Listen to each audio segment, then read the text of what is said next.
For over 2 years, my father told every architecture firm in Connecticut that I was a thief, not because I stole anything, but because I refused to kneel.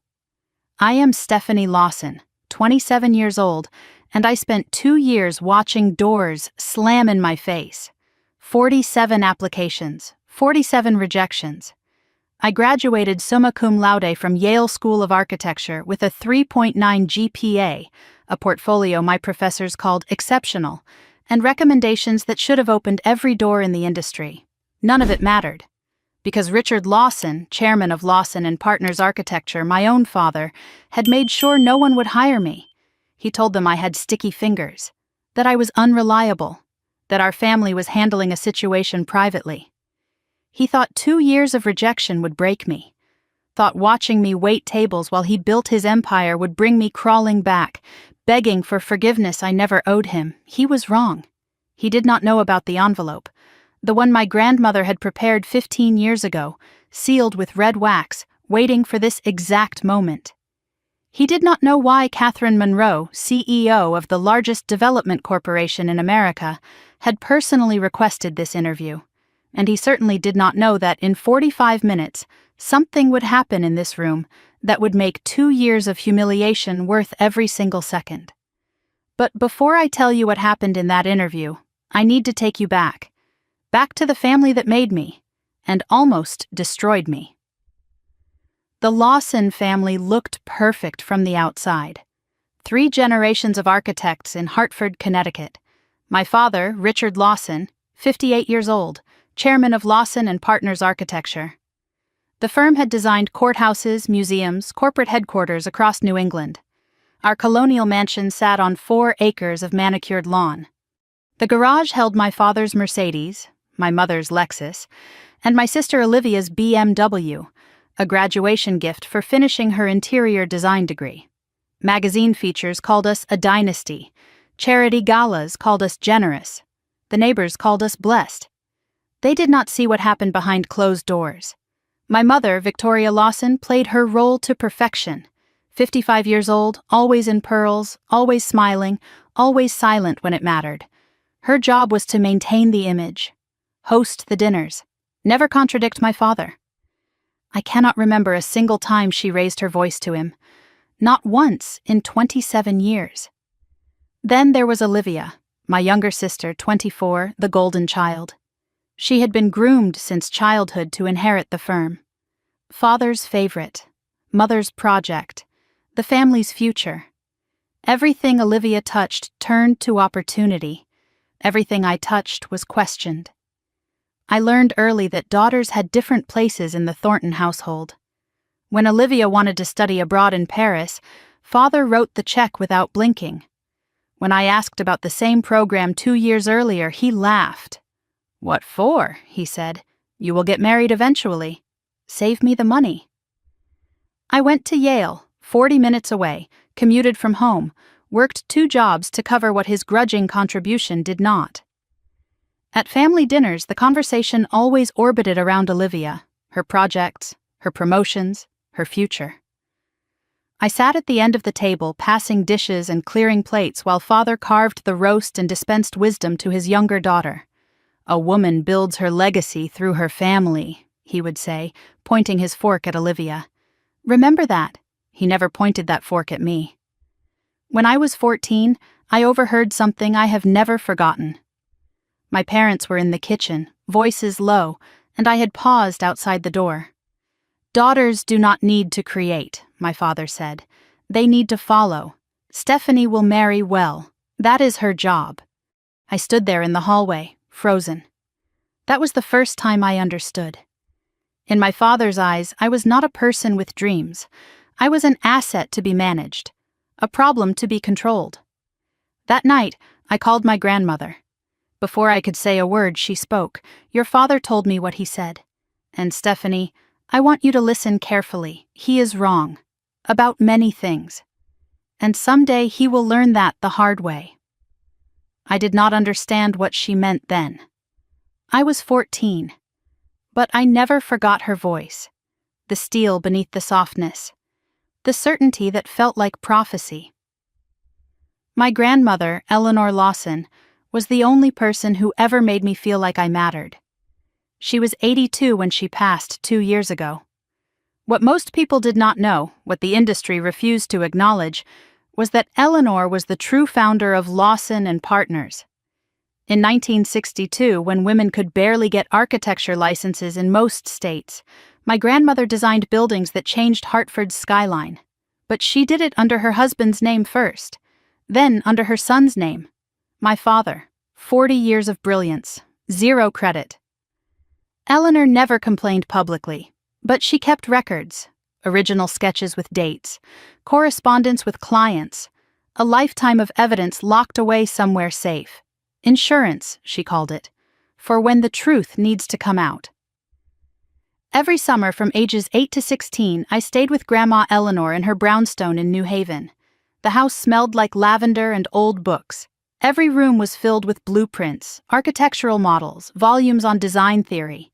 She taught me to read building plans before I could read novels, showed me how load-bearing walls worked, how light moved through a space, how architecture could heal people just by giving them room to breathe. "Knowledge is freedom, Stephanie," she would say, tapping her temple.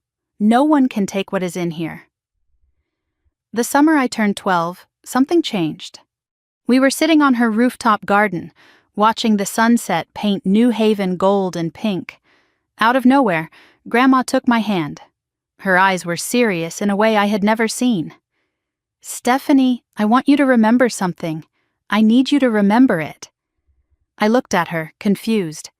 "What, Grandma?" "Your father will try to control you, with money, with reputation, with family loyalty. Do not let him." "But Grandma, he is my father. I have already prepared something." Her grip tightened. "When the time comes, you will have a door he cannot lock." "What do you mean?" "You will know when you need to know. Until then, keep designing, keep dreaming, and never let anyone tell you what you cannot build." Before we left the rooftop that day, she pressed something into my hand, a small brass key, old and ornate. "This opens a safety deposit box at Hartford Savings Bank," she said. "Box 1247. When I am gone, what is inside belongs to you, not your father, not your mother. You." I kept that key hidden for 15 years. I never forgot the number. 1247. The memory faded as I blinked, and I was back in the present. The waiting room of Meridian Development Corporation, 47th floor, Manhattan skyline glittering through floor-to-ceiling windows. My hands were folded in my lap, steady now. They had not always been. 3 weeks ago, I received an email that changed everything. An invitation to interview for the National Architecture Innovation Award, sponsored by Meridian. I had submitted my project, a community center design called the Resilience Center, with 0 expectations. A Hail Mary from a waitress who used to be an architect.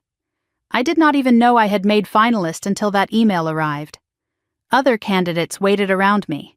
3 men in expensive suits, 1 woman with a Yale architecture tote bag. They glanced at me, assessed my consignment shop blazer, looked away. I did not belong here, not in their eyes. But I had learned something in 2 years of waiting tables. The people who underestimate you are always the most surprised when you win. On the coffee table in front of me sat a copy of Architecture Digest, the current issue. My father's face smiled from the cover. Richard Lawson, Building the Future of American Architecture. I almost looked away. Then I noticed the smaller headline beneath. Lawson and Partners among finalists for Meridian Harborview Tower project. My father was competing for a partnership with the same company about to interview me. The universe had a cruel sense of humor. A young man from Meridian's staff crossed the waiting area. As he passed, he paused beside my chair, leaned in slightly. "Ms. Monroe asked me to tell you," he said quietly, "your grandmother would be proud." Then he walked away before I could respond. How did he know about my grandmother? How many people at Meridian knew the real story? The web Eleanor had woven was larger than I had imagined. The receptionist appeared. "Ms. Lawson? They are ready for you." The other candidates looked up. Surprise flickered across their faces. I was being called first. That was not normal. I gathered my portfolio, stood, and walked toward the conference room. My heels clicked on marble, my heart pounded, but my hands were steady. The conference room stretched before me, long mahogany table, 8 leather chairs, 5 executives already seated, floor-to-ceiling windows with Manhattan sprawling below like a circuit board of ambition. At the head of the table sat an empty chair. "Please, Ms. Lawson," one of the executives said. "Have a seat. Ms. Monroe will join us shortly." I sat, arranged my portfolio, waited. The executives made small talk among themselves, weather, traffic, weekend plans. But they kept glancing at the door, waiting for something, someone. The door opened. Catherine Monroe walked in. Everything in the room shifted. The executives straightened in their chairs. The air itself seemed to change density. This was not just a CEO walking in. This was the woman who had built Meridian Development Corporation from nothing, who had broken every ceiling in a male-dominated industry, who had designed buildings in Dubai, Singapore, São Paulo. 58 years old, silver hair cropped short, charcoal suit that probably cost more than my old apartment. She looked at me, did not smile, did not speak. Just studied me for a long moment that felt like an hour. Her eyes were sharp, assessing, seeing something the other executives could not see. Then she reached into her briefcase, pulled out a folder, set it on the table between us. "Ms. Lawson," she said. Her voice was low, measured. "Before we discuss your qualifications, there is something I need to show you." She opened the folder. Inside I saw photographs, documents, a letter on yellowed paper with handwriting I would recognize anywhere, and something that made my breath catch in my throat. A red wax seal. Broken. Identical to the one on the envelope my grandmother had given me 15 years ago. "I think," Catherine Monroe said quietly, "we need to talk about your grandmother." The room went silent. I stared at the broken seal, at Eleanor's elegant handwriting visible through the documents. Whatever was in that folder, my grandmother had meant for this moment, had planned for it, had prepared it years before I understood I would need it. The question that had haunted me for 2 years, why her, why now, why Meridian, was about to be answered. But first, I had to hear what Catherine Monroe knew about a woman who had been dead for 2 years. And why that woman's secrets had led me here, to this room, to this moment, to the beginning of everything.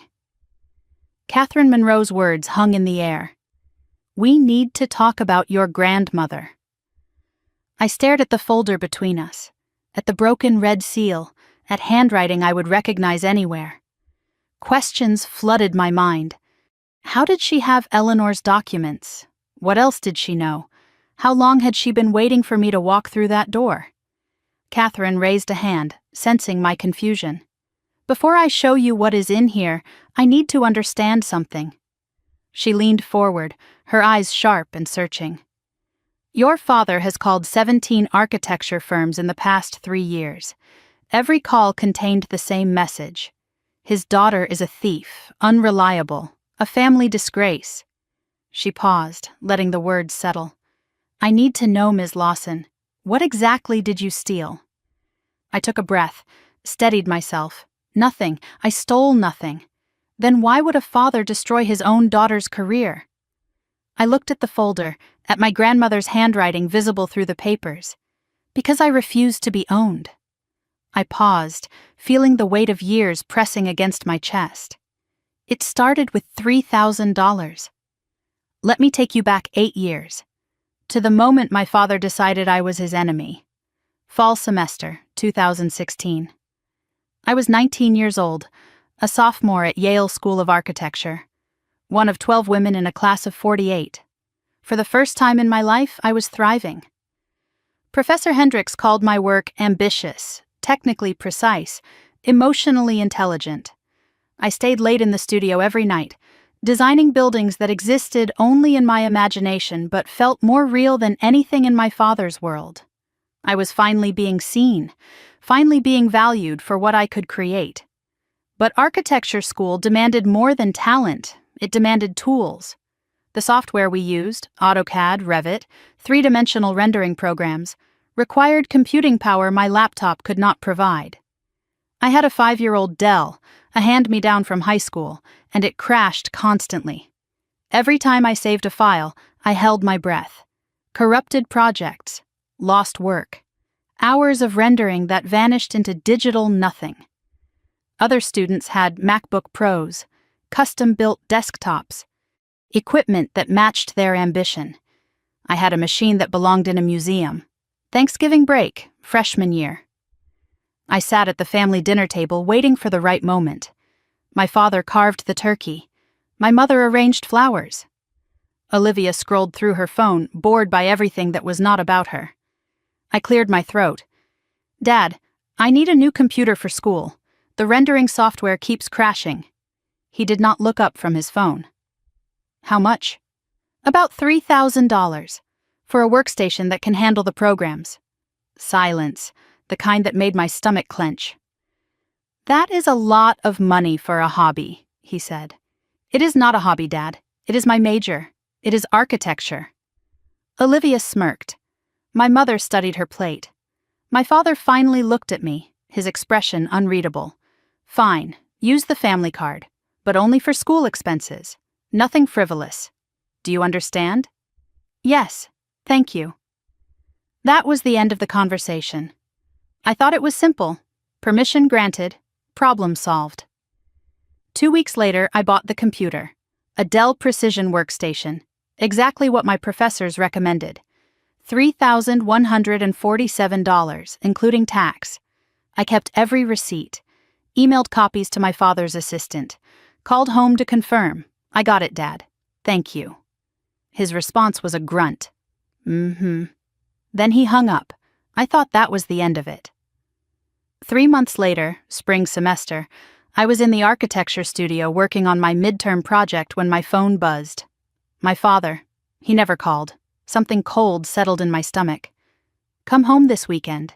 We need to discuss something."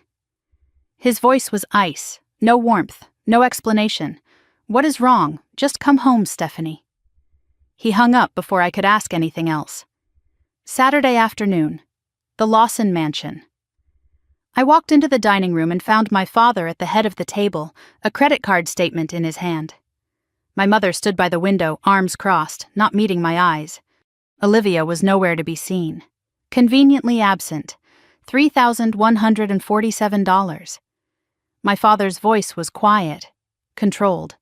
The kind of quiet that came before explosions. "For the computer, you approved it. I approved school supplies, notebooks, maybe a printer." "Dad, I told you exactly what I was buying. I sent receipts. I called to confirm. You did not ask permission." His voice rose, the control cracking. "You went behind my back. You spent my money without proper authorization. Do you know what that is called?" "I called you. I explained. Theft." The word hit like a slap across the face. "You stole from this family." The room tilted. I had asked. I had explained. I had documented everything. But Richard Lawson was not interested in facts. He was interested in control. "This is what happens when I give you an inch," he continued. "You take a mile. From now on, you will pay back every cent, with interest. And you will work for it. I was going to get a job anyway. You will work here, at the firm. Summers, weekends, filing, whatever Marcus needs. His assistant manager, his loyal lieutenant. And until you have repaid your debt, you will remember what you are." His eyes were cold, satisfied, a thief. I turned to my mother. She stood by the window, frozen. "Mom, you know this is not fair. You know I asked permission." Her jaw tightened. Seconds stretched into eternity. Finally, she spoke. "Your father is trying to teach you responsibility, Stephanie. Do not make this harder than it needs to be. Not a defense. Not even neutrality, a betrayal wrapped in maternal concern." I understood then. In the Lawson family, there was my father's truth, and there was silence. Nothing else existed. That night, I called my grandmother. Before I could say a word, Eleanor spoke. "I heard." Your father called to tell me what a disappointment you are. Grandma, I did not steal anything. I asked permission. I have receipts. I know, sweetheart. I know exactly what happened. Then why is he doing this? Because you succeeded without his help. Because you are thriving somewhere he cannot control. Because you remind him of me. What do I do? Her voice hardened. Something steel and ancient in it. You survive. You pay him back. Not because you owe it, but because it takes away his weapon. Keep every receipt. Document every payment. And then, Stephanie, you never forget what he is capable of. I returned to Yale with a new mission. 2 jobs. Campus library, 15 hours a week at $11.50 per hour. Weekend barista at a coffee shop near campus. 12 hours at $9 per hour plus tips. 27 hours of work on top of a full-time architecture course load. Sleep became a luxury. My social life disappeared. Other students went to parties, joined clubs, built networks. I worked, I studied. I collapsed into bed at midnight and woke at 5 to do it again. 8 months. That was how long it took. 8 months of double shifts and all-nighters. I lost 15 pounds I could not afford to lose. Migraines became weekly visitors. My hands shook from exhaustion. Professor Hendricks pulled me aside more than once. Stephanie, you look exhausted. Is everything okay? I smiled and lied. Just working hard. I could not tell him the truth. Could not admit that my own father was punishing me for being a good student. I kept everything documented, every paycheck stub, every deposit receipt, a spreadsheet tracking every dollar, date, amount, running balance. I sent monthly updates to my father's email, professional, precise, without emotion. Payment number 1, $487. Remaining balance, $2,660.47. He never responded, not once. October, junior year. I transferred the last $234.67, sent the final email, balance paid in full. Attached, please find complete payment records and original receipts. I waited for something. Acknowledgement. An apology. Even just the word received. Nothing. 3 days later, I called home. My mother answered, "Oh yes, your father mentioned you finished." "That is good, sweetheart. Is he going to say anything? Is the computer thing done now?" Pause. "I am sure everything is fine. We are having roast chicken Sunday. Will you come?" No apology. No recognition. No closure. Just roast chicken. I hung up and sat in my dorm room, staring at the Dell workstation. The $3,000 theft. I understood something new about my family that day. The debt was never about money. It was about power. My father did not want repayment. He wanted submission. And by paying back every cent, by keeping every receipt, by refusing to break, I had denied him that satisfaction. He would never forgive me for it. What I did not know, while I worked double shifts to repay a debt that should not have existed, my father was telling a different story, at industry dinners, at professional gatherings, at every opportunity. My daughter? "Oh, we had some trouble. Sticky fingers, if you know what I mean. We are handling it privately." The whispers had already begun. I just could not hear them yet. November, junior year, 1 month after my final payment. I was in the architecture studio working on my thesis concept when someone knocked on the door. I looked up.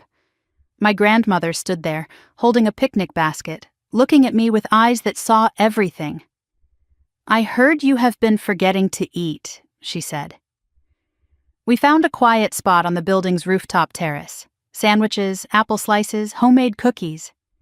Eleanor studied my face, the dark circles under my eyes, the weight I had lost. "You have lost weight." "I am fine, Grandma. You are surviving." "That is not the same as fine." She set down her sandwich. Her expression shifted, became serious. "Stephanie, I need to tell you something about your father." "Grandma, I really do not want to talk about him. He did the same thing to me. In 1987, I went still. I designed the Morrison Cultural Center, my best work. Your father put his name on it, told the client I was just his assistant. That is one of the firm's most famous projects. I know. It made his career. Her voice was steady, not bitter, just factual. When I confronted him, he said I should be grateful he let me work at all. That without him I was nothing. Why are you telling me this now? Because I see what he is doing to you. The same patterns, the same control. She reached across the table, took my hand. I have been preparing, Stephanie, for years, building something he cannot touch. Preparing what? A door, for when you need to escape. Grandma, I do not understand. You will. Her grip tightened.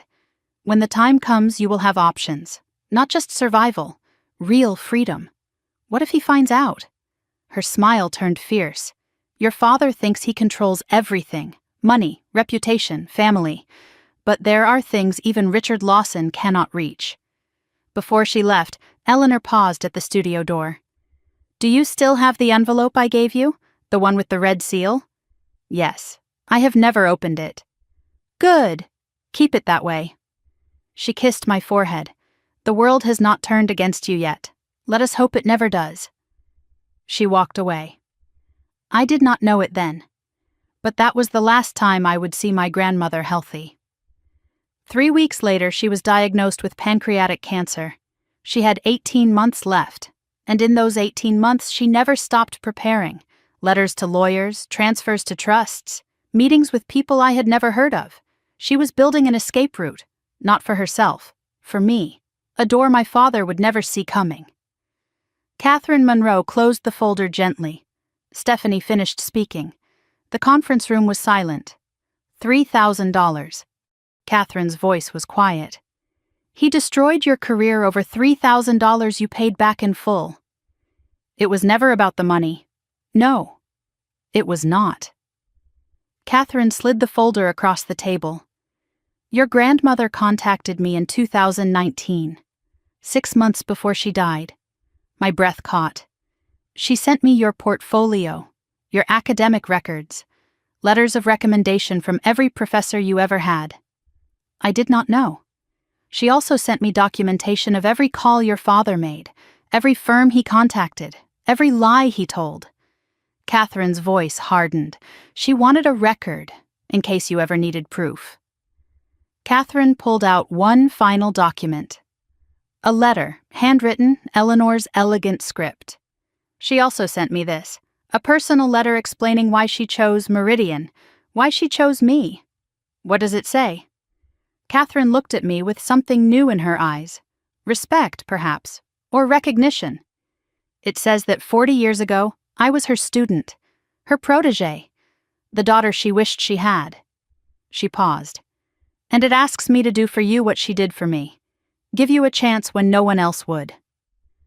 The folder sat between us, filled with 15 years of preparation. Everything I had survived. The accusation, the repayment, the whispers I never heard, my grandmother had documented it all. But the question remained. What else had Eleanor prepared?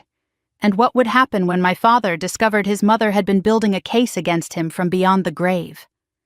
I sat frozen in the Meridian conference room, processing what Catherine had just revealed. Eleanor had been Catherine Monroe's mentor 40 years ago. My grandmother had spent her final months building a case, documenting everything my father had done. Not revenge, insurance, protection, love translated into paperwork and legal documents. I do not understand. My voice came out barely above a whisper. Why did she not tell me?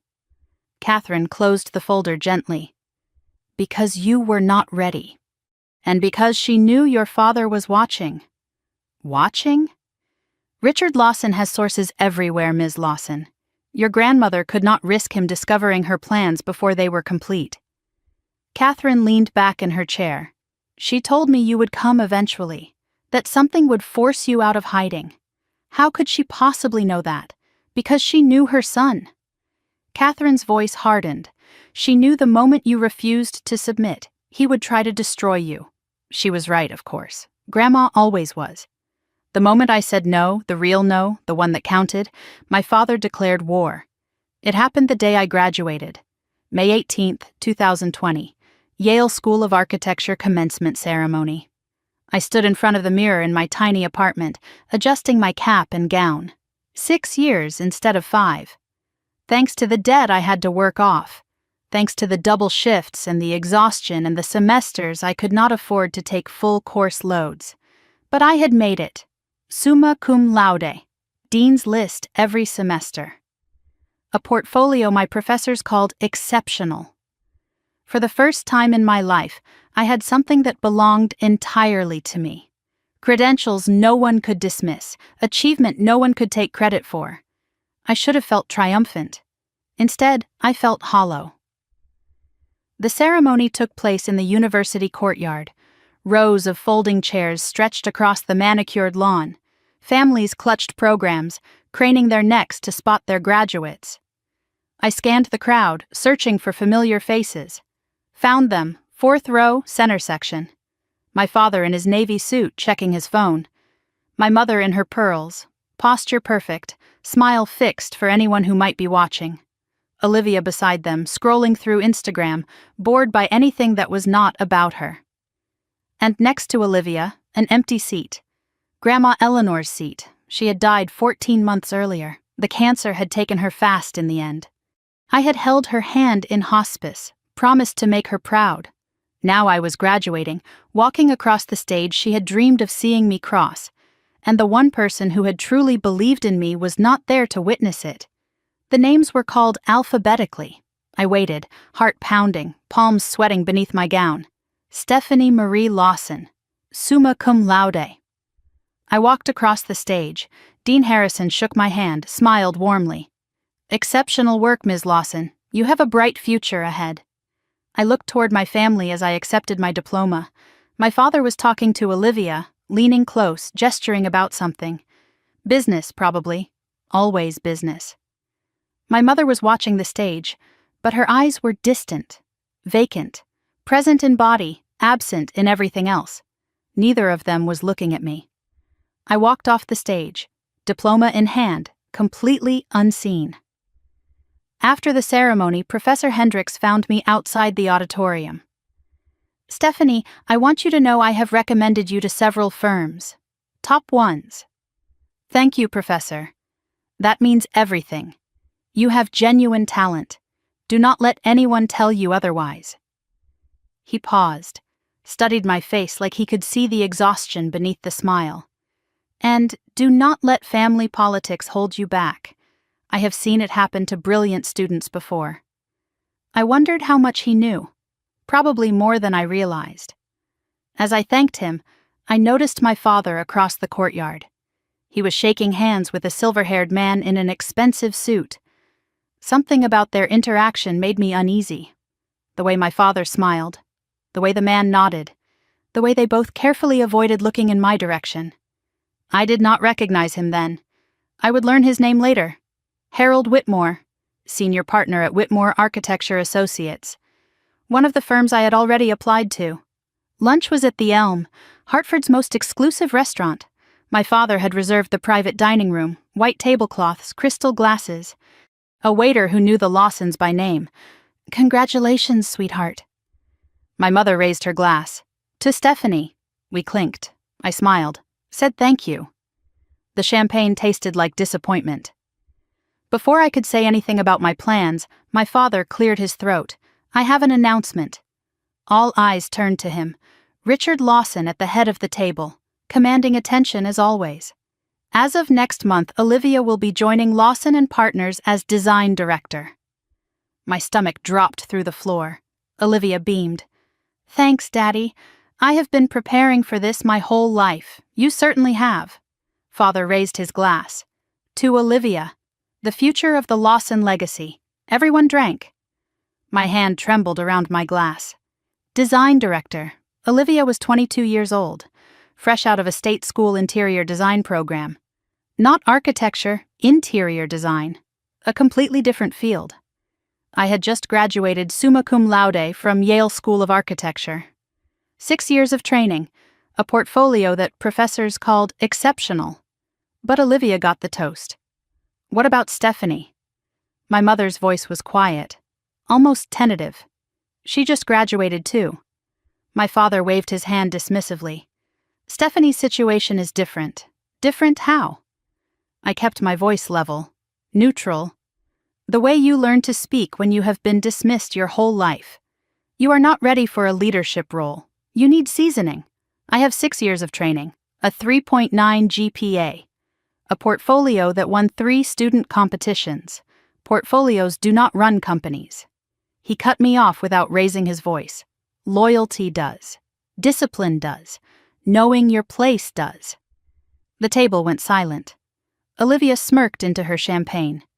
Knowing my place. I repeated the words slowly. Let them hang in the air. You have always been headstrong, Stephanie. Independent. He said it like a diagnosis. Like a disease that needed treatment. Those traits need to be channeled properly. My mother placed a hand on my arm. Your father just wants what is best for you. But I saw it clearly now. This lunch was not a celebration. It was a reminder. Olivia was the future. I was an afterthought, just like always. Under the table, my phone buzzed. An email notification. I glanced down, hoping for distraction. RE, application, Whitmore Architecture Associates. My heart leaped. Whitmore was one of the top firms in New England. I had applied 3 months ago, sent my best work, waited anxiously for a response. I opened the email. After careful consideration, we have decided not to move forward with your application at this time. No explanation, no feedback, no invitation to reapply. Just a door quietly closed. After lunch, we walked to the parking lot. My father pulled me aside. A word before you go. My mother and Olivia waited by the car watching. His voice shifted. Softer now, almost paternal. I know lunch was difficult, but I have a proposal for you. My breath caught. Maybe I had misjudged him. Come work at Lawson & Partners. For a moment, hope flickered. We need someone to handle the junior drafting work, documentation, client presentations, that sort of thing. That sounds like entry-level work.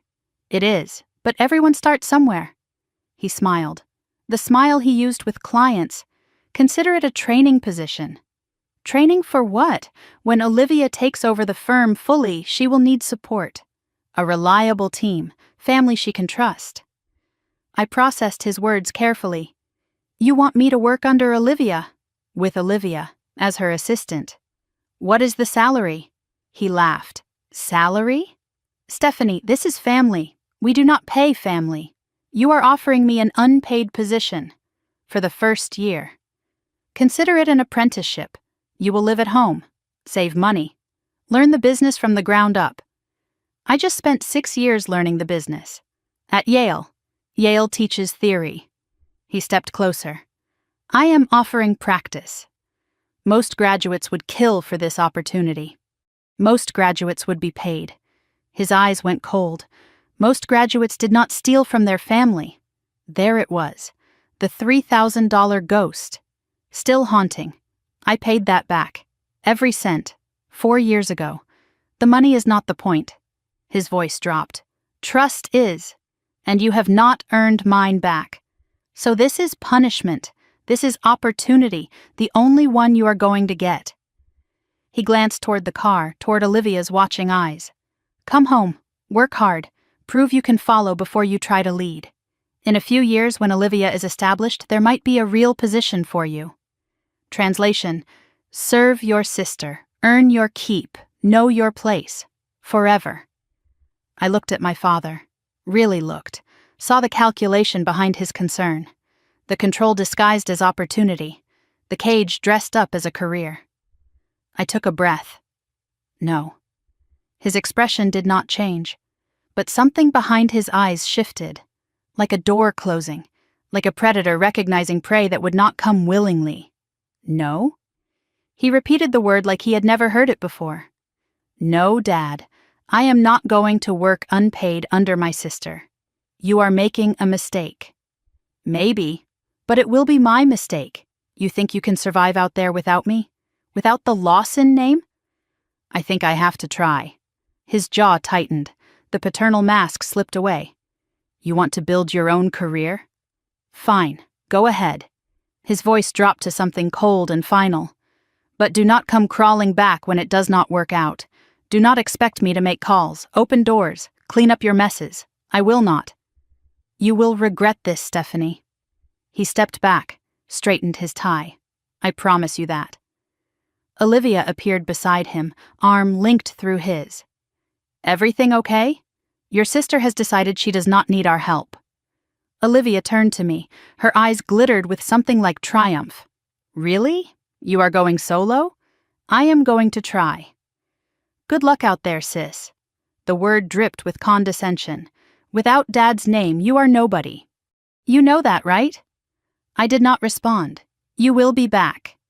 She laughed, bright and cruel. They always come back. And when you do, I will make sure there is a nice filing position waiting for you. She led our father toward the Mercedes, still laughing.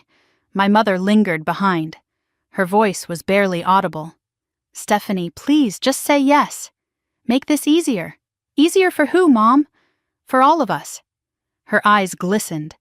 You do not know what he is capable of when he is angry. Then tell me what he does. Silence. Her gaze dropped to the pavement. Just do not make him your enemy. Her voice cracked. He always wins. She walked away, pearls gleaming in the sunlight, spine perfectly straight, soul perfectly bent. I stood alone in the parking lot, diploma in my bag, future uncertain. I had said no. The word I had been afraid to say my whole life. It felt like freedom. It felt like falling. That night, I applied to 11 more architecture firms, sent my portfolio to every company within 200 miles. Surely someone would see my potential. Surely one door would open. By the end of the month, I had been rejected by all of them. The emails were almost identical, after careful consideration, not moving forward. Wish you the best. No interviews, no phone screens, not even a request for references. I did not understand it then. I would not understand for 6 more months, until a professor's phone call revealed the truth. Someone was making calls. Someone was telling lies. Someone was systematically closing every door before I could reach it. And my father always kept his promises. Catherine Monroe spread several documents across the conference table. I watched as she arranged them, my stomach tightening with each new page. The first call your father made was 3 days after graduation. 3 days? Whitmore Architecture Associates. The rejection email you received? Your father had already contacted their hiring director. I remembered the silver-haired man at the graduation ceremony, the handshake, the quick glance in my direction. That man. At the ceremony. He was Harold Whitmore. Yes. Catherine's voice was flat. Your father did not waste time. She spread more documents across the table. Whitmore was just the beginning. Within 6 months, your father had contacted 31 firms in Connecticut, Massachusetts, and New York. 31? The same message every time. His daughter had a history of theft. Problems with authority. Family scandal being handled privately. I felt sick. All those rejection emails. All those closed doors. All that silence. He blacklisted me before I even started. Yes. Catherine met my eyes. He declared war the moment you said no. She pulled out one more document, a printout of call logs, dates, names. But here is what your father did not count on. What? Your grandmother was documenting everything. Every call he made, she knew about. Every lie he told, she recorded. Catherine tapped the stack of papers. She could not stop him, but she made sure there would be evidence. For when you were ready to fight back. I did not even know there was a fight. There has always been a fight, Ms. Lawson. Catherine's expression was unreadable. The question is whether you are ready to finish it. 31 firms, 2 years of silence, a father's war against his own daughter, waged in whispers and phone calls and carefully worded warnings. And underneath it all, a grandmother's quiet documentation. Evidence I did not know existed. Protection I did not know I had. But knowing the truth was only the beginning. The next chapter of my story would take me from Yale graduate to waitress, from promising architect to woman scrubbing tables, and wondering if she would ever design again. Because when Richard Lawson declared war, he did not just close doors, he burned them. I stared at the documents spread across Catherine's conference table. 31 firms. 31 calls. 31 doors slammed shut before I could even knock. I did not know. My voice came out hollow. I thought I just was not good enough. That is what he wanted you to think. Catherine's voice was steady. Isolation works best when the victim blames themselves. She leaned forward. Tell me what those 2 years were like. After graduation. I closed my eyes. 2 years of silence. 2 years of rejection emails that said nothing and meant everything. 2 years of watching my savings drain away while I wondered what was wrong with me. It was like drowning in slow motion, and I did not even know someone was holding me under. Let me tell you about the 6 months that broke me, and the phone call that explained everything. November 2020, 6 months after graduation. My daily routine had become a ritual of rejection.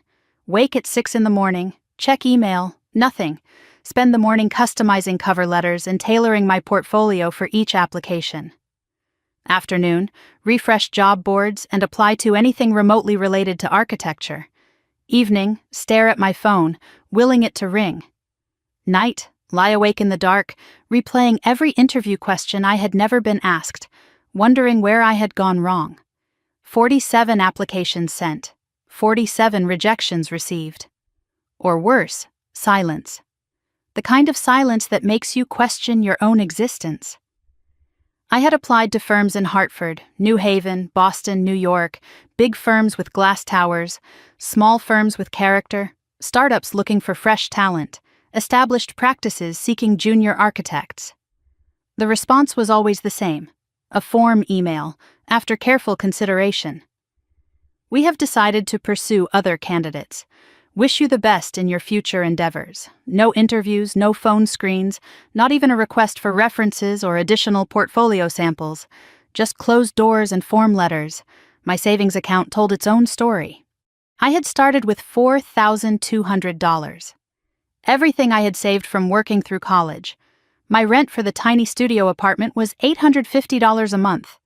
Utilities, food, gas for the car I needed to drive to interviews that never came.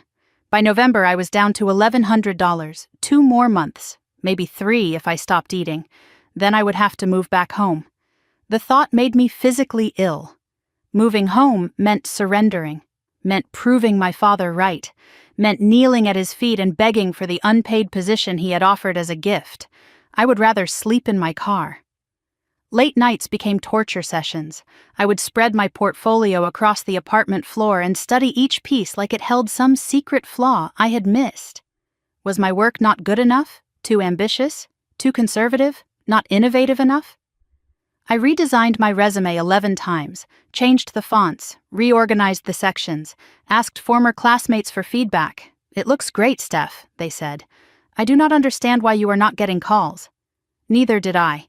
The worst part was not the rejection. It was the silence. No one would tell me what I was doing wrong.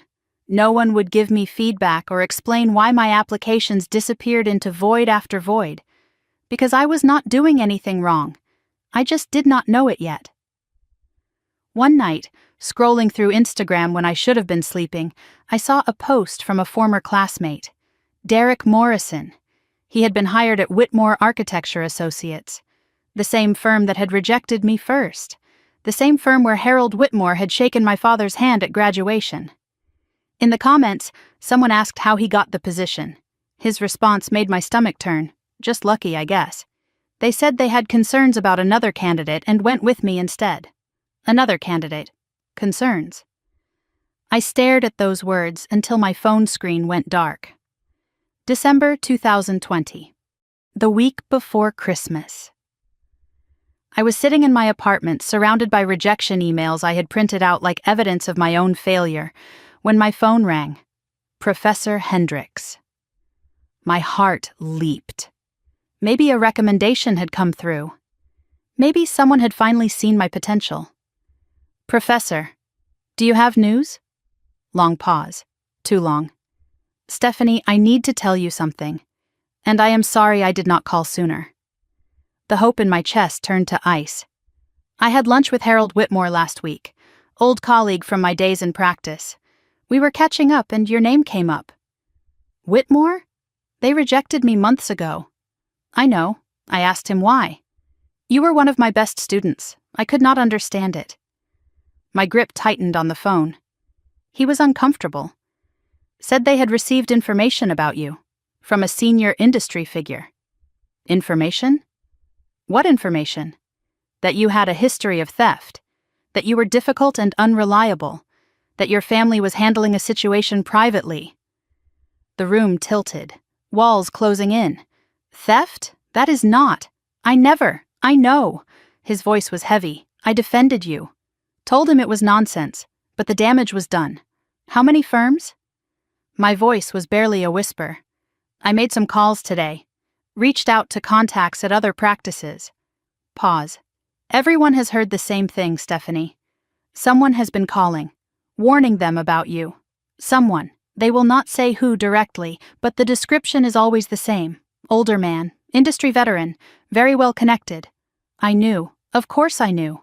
It is my father. Silence on the line. I suspected, Professor Hendricks finally said. I am so sorry. I have seen family politics before, but this is something else entirely. This is war. What do I do? My voice cracked. 2 years of exhaustion and rejection finally breaking through. Honestly, I do not know. His reach is extensive. The Lawson name carries weight in every firm from here to Boston. So I just give up? No. His voice hardened. You are too talented for that, but you might need to leave the region. Start fresh somewhere he has not poisoned. Leave Connecticut? Leave New England, maybe further. He paused, or wait him out. He cannot call every firm in America. But I heard what he did not say. Richard Lawson could certainly try. After hanging up, I sat in the dark for an hour. Then I opened my laptop and searched Lawson and Partners' recent partnerships. The results made my breath catch. In the past 6 months, my father had announced joint ventures with 3 of the firms that had rejected me. He was not just blacklisting me. He was building an empire on my exclusion. Every door he closed for me opened one for him. The next morning, I drove to Lawson and Partners headquarters, a converted Victorian mansion in downtown Hartford. I had grown up running through these halls, playing hide-and-seek in the conference rooms while my father worked late. Now they felt like enemy territory. The receptionist at the front desk was Margaret. She had worked there for 20 years, watched me grow up. Stephanie. Her face lit up. We have not seen you in so long. Is my father in? Her smile faltered. He is in a meeting, but I can check if I will wait. I sat in the lobby, surrounded by framed awards and magazine covers. My father's face everywhere, smiling, successful, respected. Including, I noticed, the Morrison Cultural Center Award. Grandma Eleanor's design. Her name nowhere to be found. 45 minutes. I did not move. Finally, my father emerged from the conference room, clients in tow. He saw me. His expression did not change. Gentlemen, excuse me, family matter. He led me to his office, closed the door behind us. The room was all dark wood and leather, diplomas and accolades covering every wall, the smell of his cologne, the soft tick of an antique clock. You have been calling them. I did not sit. Every firm I applied to. He settled into his chair, utterly calm. Have I? Do not pretend. Professor Hendricks told me everything. Hendricks, a dismissive wave, academics, always so dramatic. You told them I was a thief. I told them the truth. He steepled his fingers. You took money without permission. That is theft. I paid it back, every cent, 4 years ago. That is not the point. Then what is the point, Dad? To destroy me? To teach you? His voice was patient, almost kind, which made it worse. You had a choice. You could have come home, worked hard, earned your place. Instead, you chose pride. I chose independence. Same thing. He shrugged. And now you are learning what independence costs. You are ruining my career. I am pausing it." He leaned forward. "When you are ready to come home, really ready, humble and grateful, I will make one phone call, just one, and every door will open." "And if I do not come back?" His smile did not reach his eyes. "Then I suppose you will have to find a different career." I stared at my father, the man who was supposed to protect me, the man who was methodically destroying my future to prove a point. "Why?" The word came out broken. "Why do you hate me so much?" Something flickered in his eyes. Not guilt, not regret. Annoyance. "I do not hate you, Stephanie. I am disappointed in you. There is a difference." He turned back to his computer. "Dismissing me. Close the door on your way out." I walked through the lobby, past the conference room where his meeting had been. Through the glass, I saw the attendees still gathering their things. One of them looked up. David Chen, senior partner at Chen and Associates, a firm I had applied to 3 weeks earlier. He met my eyes for a moment, then looked away quickly, shame flickering across his face. They were all in on it, the whole industry. And my father was the puppet master. I drove to the family home. Maybe my mother did not know. Maybe she could help. Last hope. Last family member who might still be family. Victoria was in the garden, pruning roses, pearls in place even for yard work. Always the image. Mom. She looked up, saw my face, went pale. "Stephanie, what is wrong? Did you know?" "Know what, sweetheart? Do not sweetheart me. Did you know Dad was calling every firm, telling them I am a thief?" Her pruning shears went still. Silence. That was answer enough. "How long?" My voice was barely a whisper. "He is your father. He knows what is best." "How long?" She flinched. "Set down the shears. Since graduation." Her voice was almost inaudible. "He said it was for your own good, that you needed to learn. And you just let him?" What was I supposed to do? Something. Anything. Her eyes filled with tears. But she did not move toward me. "You do not understand, Stephanie. Your father when he decides something. So you just watched. For 6 months. While he destroyed my career. While I thought I was going crazy. I thought you would come home eventually. You thought wrong." I stepped back. "I am not coming home. Not now. Not ever. Stephanie, please. You made your choice, Mom. You chose him. Like you always do." I walked to my car, did not look back. Behind me, I heard my mother crying. I did not stop. As I drove away, my phone buzzed. Instagram notification. I should not have looked, but I did. Olivia had posted a photo, the whole family at dinner, celebrating Lawson and Partners' new strategic partnership.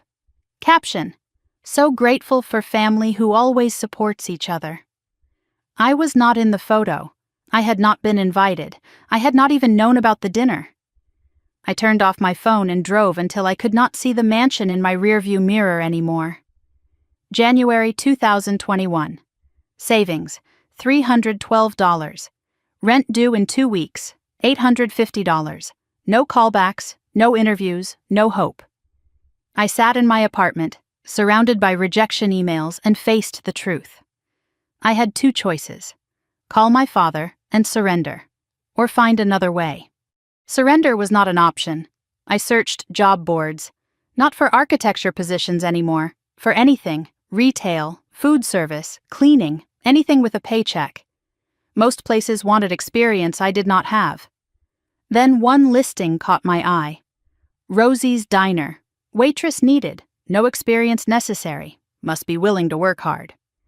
Rosie's Diner was a small place on the outskirts of Hartford.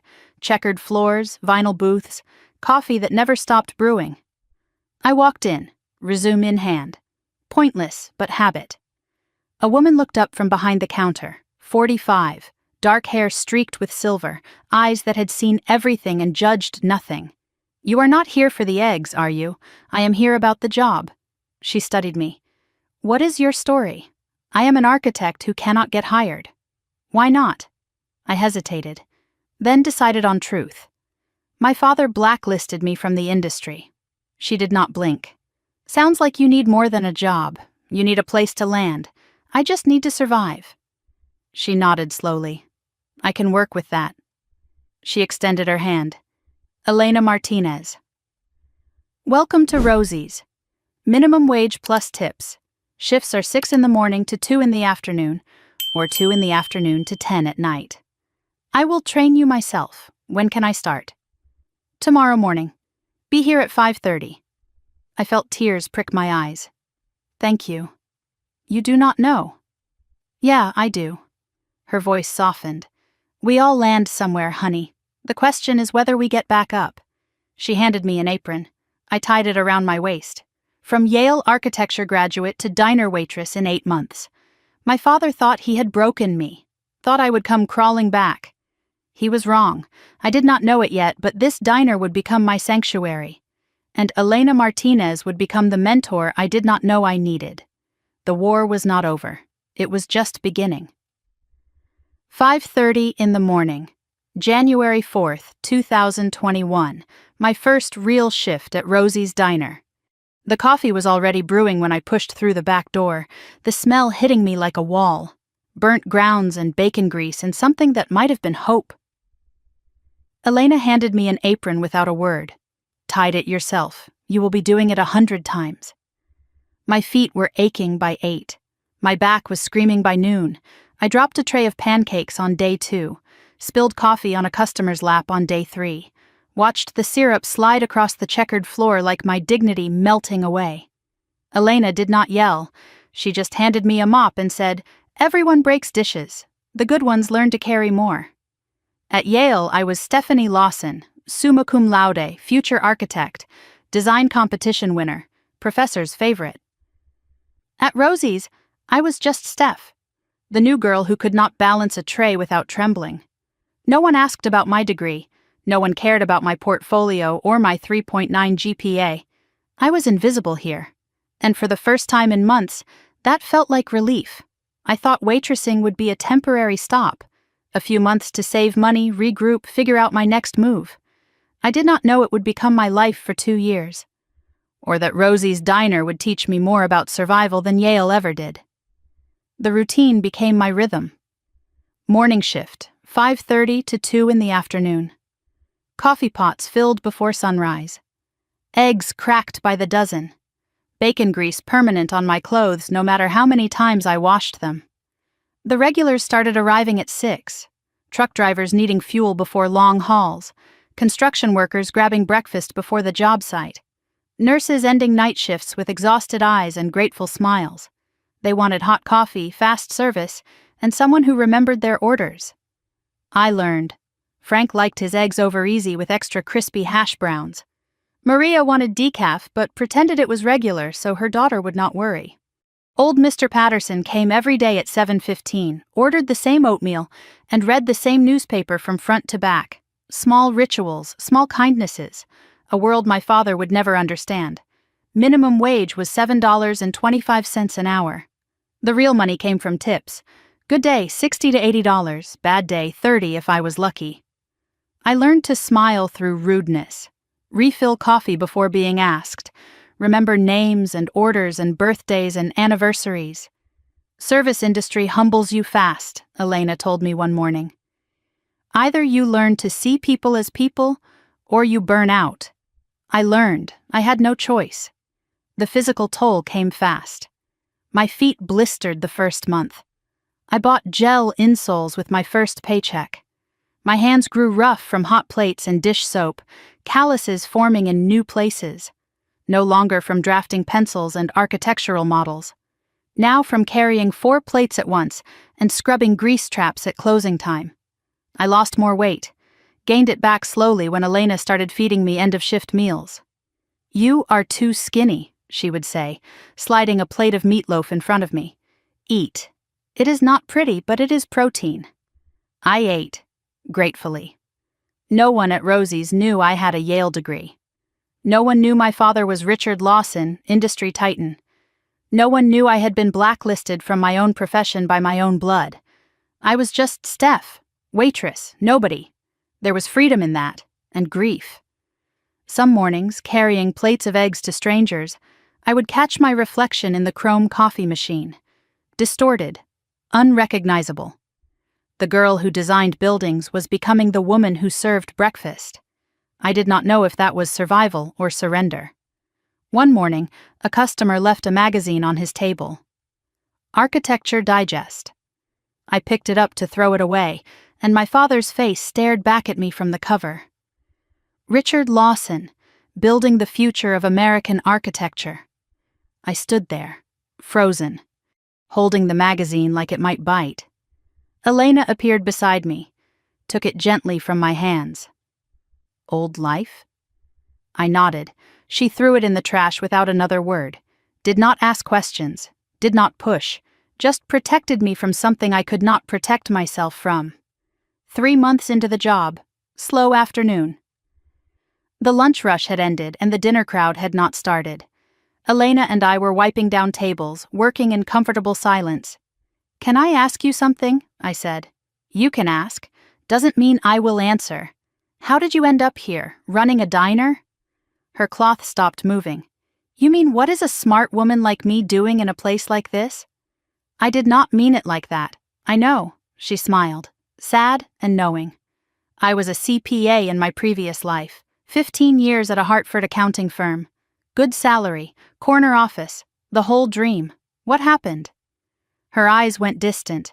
"My husband got sick. Cancer, the aggressive kind. I took time off to care for him. 3 months became 6, 6 became a year. I am sorry, he died on a Tuesday morning." She said it matter-of-factly, but her voice trembled underneath. Beautiful spring day. Birds singing, all that poetic nonsense. When it was over, I went back to work. My position was filled. No one wanted to hire a 42-year-old accountant with a gap in her resume. That is not fair. Corporate world has no room for grief. She shrugged. No room for life happening. "So you bought a diner? With his life insurance. The original owner was retiring. The price was right. I did not know anything about running a restaurant. Learned as I went. Made every mistake you can imagine. Do you miss accounting? Sometimes?" She looked around the diner, the worn booths, the regulars nursing coffee, the chaos of the kitchen. The numbers were clean, made sense. But here I matter, not to a spreadsheet, to people. She nodded toward the window. "Frank's wife left him last year. He comes here because we remember his name. Mrs. Patterson's husband died in 2019. She comes here because we ask about her grandkids." She turned to me, eyes serious. "That is worth more than a corner office. You think I am failing because I am here." I said it quietly. The fear I had not spoken aloud. "You are not failing, Steph. You are in transition. Transition to what? That is for you to figure out." She put a hand on my shoulder. "But do not you dare let them make you small." My throat tightened. "My father. Your father sounds like a man who measures worth in power. That is his problem, not yours." She squeezed my shoulder and walked away. That night, I went home and pulled out my laptop for the first time in weeks. I did not apply to architecture firms. There was no point. Instead, I opened a blank design file and just drew. Nothing specific, just lines and shapes and spaces. The way light might fall through a window. The curve of a wall that would make someone feel held instead of trapped. It felt like breathing after holding my breath for months. I stayed up until 3 in the morning. The next day, exhausted but strangely lighter, I showed up to my shift on time. Elena noticed the change. She did not say anything, just smiled. Saturday afternoon, late February. The lunch rush was ending, and I was clearing tables near the back. The bell over the door chimed. I looked up. My father walked in, Olivia beside him, 2 men in expensive suits behind them, business associates, an audience. My blood went cold. Richard scanned the diner. His eyes found me immediately. His smile was sharp, satisfied. "Well, well." His voice carried across the room. What a coincidence. It was not a coincidence. I knew that instantly. He had come here on purpose. He had brought witnesses. "Table for 4, please." He was talking to me. making sure everyone knew I was the waitress here. Booth or counter? My voice did not shake. Small victory, booth. By the window. I want everyone to see us. I led them to a booth, handed out menus. My hands were steady. Years of my father's cruelty had trained me for this. Stephanie, say hello to Robert and James, partners at Morrison Bradley Architecture. The two men looked uncomfortable. They had not known this was the plan. Hello. I did not offer my hand. I was a waitress here, not a colleague, my daughter. Richard's voice rose, loud enough for the tables around us to hear. Yale graduate. Decided corporate architecture was not for her. Prefers the service industry now. Olivia laughed, high and cruel. The tips must be amazing. What can I get you? I kept my voice flat. Richard made a show of studying the menu. What do you recommend? You must know this menu by heart by now. The Reuben is popular. Is that what you eat? Staff meals? He turned to his companions. She always did have simple tastes. One of the men, Robert, shifted uncomfortably. Richard, maybe we should. 4 Reubens. And coffee. Make sure it is hot. I wrote it down, walked away. Behind me I heard Olivia giggle. I cannot believe she actually works here. In the kitchen my composure cracked, hands shaking as I clipped the order to the line. Eyes burning. But I would not cry. Not here. Not because of him. Elena appeared beside me. I saw. You okay? That is my father out there. Her eyes went hard. The one who... Yes. She looked through the service window at Richard Lawson, holding court in her diner. You want me to spit in his coffee? Despite everything, I almost laughed. No, I want to serve him his food, take his money, and watch him leave. Why? Because that is what he does not want. He wants me to cry, to run, to break. I took a breath. I will not give him that. I carried out 4 Reubens, 4 coffees. Set them down perfectly, not a drop spilled. Anything else? Richard watched me, waiting for the crack. No, this will do. I turned to walk away. Stephanie, I stopped, did not turn around. You know, there is still a position available at the firm. Filing, administrative work. It is not too late to come home. Now I turned, looked him in the eye. I am home, Dad. I walked away. Behind me, silence. When Richard's group finally left, I found their table. The check was paid, cash, exact amount, no tip. And underneath the empty coffee cup, a business card for Lawson and Partners. 2 words written on the back in my father's handwriting. Last chance. I put the card in my pocket. Not because I was considering it, but because someday I wanted to remember what he had done. Every humiliation, every cruelty. Evidence for a future I could not yet see. 10 at night. Diner closed. Stephanie sat in an empty booth, staring at nothing. Elena slid in across from her. Set down 2 glasses of whiskey. I do not usually drink. Tonight you do. They drank in silence. That man, Elena finally said, is a monster. He is my father. Those are not mutually exclusive. I turned the glass in my hands. He came here to break me. In front of his colleagues. In front of everyone. Did he? What? Did he break you? I thought about it. The shaking hands in the kitchen, the burning eyes, the urge to run, but also the steady service, the flat voice, the refusal to cry. No, he did not. Then you won. It does not feel like winning. It never does. Not at first. Elena finished her whiskey. Listen to me, Steph. You are going to get out of this. I do not know how, I do not know when. But you are too smart, too stubborn, too damn talented to stay stuck forever. What if I am not? What if this is it? Then you make this good. You build something here. But I do not think that is your path. She stood, grabbed her keys. Your path is still out there. You just cannot see it yet. She left. I pulled out my phone. Opened the architecture competition page I had bookmarked weeks ago. National Architecture Innovation Award. Open submissions. Deadline, 6 months away. Maybe. Just maybe. That night in my cramped apartment, I made a decision. I could not fight my father directly. He controlled the industry, the narrative, the doors. But he could not control everything. He could not control anonymous submissions, national competitions, work judged on merit, not name.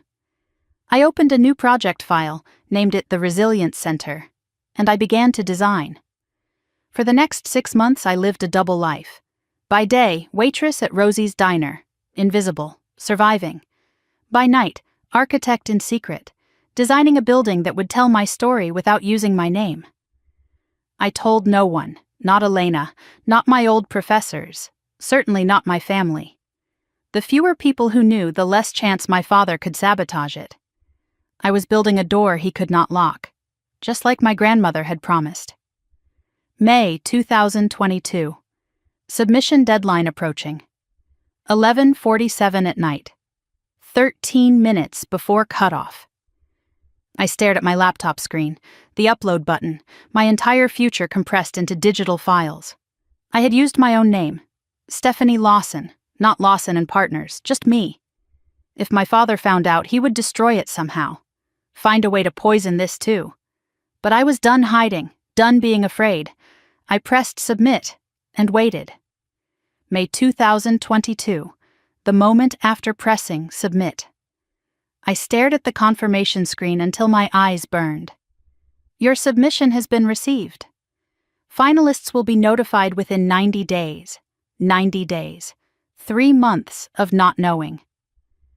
I closed my laptop and looked around my cramped apartment. Design files scattered across every surface. Coffee cups with dried rings at the bottom. Takeout containers I kept forgetting to throw away. 6 months of my life compressed into one digital file, now floating somewhere in cyberspace, being judged by strangers who did not know my name meant anything. The next morning I went back to Rosie's Diner, tied my apron, poured coffee, smiled at regulars. No one knew what I had done the night before. No one knew about the Resilience Center or the competition or the hope I was terrified to feel. I kept it locked inside, a secret garden growing in my chest. If I spoke it aloud, my father might somehow hear, might somehow destroy it the way he destroyed everything else. So I stayed silent, and I waited. But to understand what I built and why, I need to take you back further. To the summer I was 12 years old, and my grandmother showed me what architecture really meant. Summer of 2007. I was 12, spending 2 weeks at Grandmother Eleanor's brownstone in New Haven. The house smelled like lavender and old paper, the scent of a lifetime spent creating things that mattered. Every room was filled with books and blueprints and architectural models, evidence of a mind that never stopped designing. On the 3rd day of my visit, Eleanor led me up to the attic. A narrow staircase I had never noticed before, hidden behind a door I had always assumed was a closet. I want to show you something I have never shown anyone else, she said. The attic was not what I expected, no dusty boxes or forgotten furniture. Instead, it was a small room, climate-controlled, locked with a key Eleanor wore on a chain around her neck. Inside were filing cabinets, flat files for storing large documents, rolled blueprints organized by decade, an archive of a lifetime's work. What is all this, Grandma? My real work. She turned on the lights, revealing rows and rows of carefully preserved documents, the buildings they put your father's name on. She pulled out a set of blueprints and spread them across a large table. The Morrison Cultural Center, 1987, your father's breakthrough project. I recognized the building. Everyone in Hartford did. It had won awards, been featured in magazines, made my father's reputation. I know this building. Dad has the award in his office. He has my award in his office. Her voice was steady. Not bitter, just factual. I designed every room, every angle, every window placement. When I presented it to the client, your father introduced me as his assistant. I did not understand. Why did you not say something? I did. Once? Your grandfather told me to be grateful I was allowed to work at all. Your father said if I made trouble, he would remove me from the firm entirely. So you just let them take credit? I survived. Her eyes met mine. There is a difference. She sat down on a worn leather chair and pulled me close. I am telling you this not to make you hate your father. He is already doing that to himself. Then why? Because I want you to understand something about architecture, about creation. She gestured at the hidden archive surrounding us. Buildings are not just steel and glass, Stephanie. They are stories. They are shelter. They are the physical shape of how we care for each other. I do not understand. You will. Someday you will design something. And when you do, I want you to remember this. The best buildings are not monuments to the architect. They are gifts to the people who use them. Gifts? Spaces where people feel seen, feel safe, feel human. Her eyes were bright with something I could not name. That is what I tried to create, even when no one knew my name was behind it. I looked around the archive. Decades of work, hundreds of designs, all hidden, all stolen. Grandma, I want to be an architect, like you. She smiled, the real smile, the one she saved for moments that mattered. Then promise me something, anything. Promise me you will build for people, not for credit. That you will create spaces that heal, not just impress. I promise. And promise me one more thing. Her grip tightened on my hand. When your father tries to take credit for your work, and he will try, you will not let him. You will fight in ways I never did. I did not fully understand then, but I nodded. I promise, Grandma. She kissed my forehead. That is my girl. Before we left the attic that day, Eleanor pressed something into my hand. A small brass key, old and ornate. This opens a safety deposit box at Hartford Savings Bank. Box 1247. When I am gone, what is inside belongs to you, not your father, not your mother, you. I kept that key hidden in my jewelry box for 15 years. I never forgot the number. 1247. I just never had the courage to use it. Not until now. My eyes refocused on the Meridian conference room.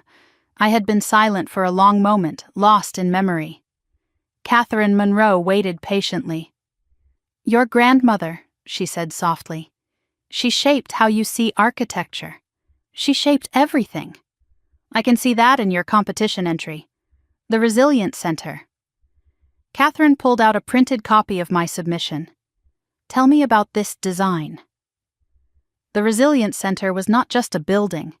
It was an answer to 2 years of invisibility, 2 years of being told I was worthless, a community hub designed for people pushed to society's margins, single mothers needing affordable childcare while they worked 2 jobs, veterans struggling to reintegrate, needing space that did not feel institutional, elderly isolated from family, needing connection without condescension, immigrants finding their footing, needing resources without bureaucratic coldness.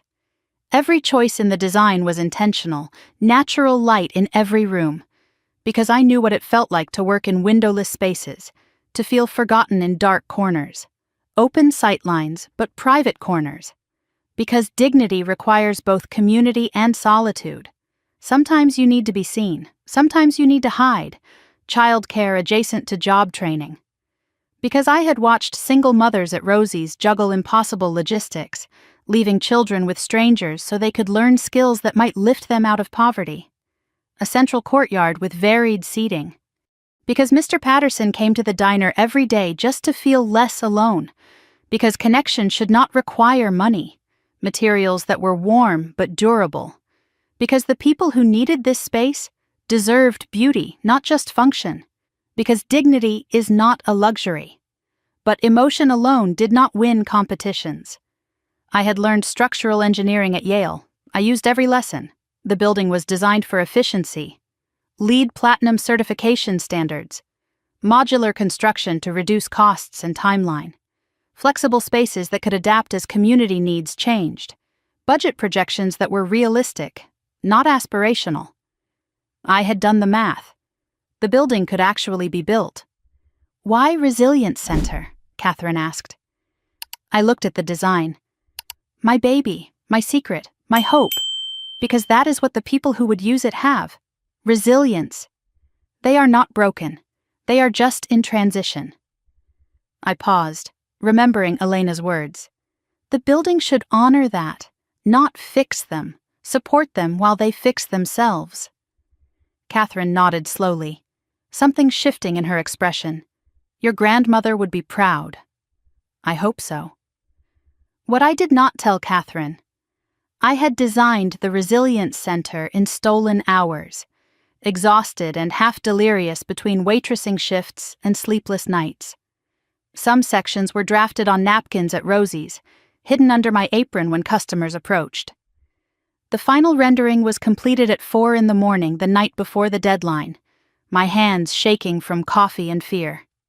It was not just a building. It was proof that 2 years of sabotage could not kill what my grandmother had planted in me. The 3 months of waiting were torture. Every day I checked my email obsessively. Every day, nothing from the competition committee. But worse than the waiting was the fear. What if my father found out? I had been careful, paranoid even, submitted under my legal name Stephanie M. Lawson, not Lawson and Partners.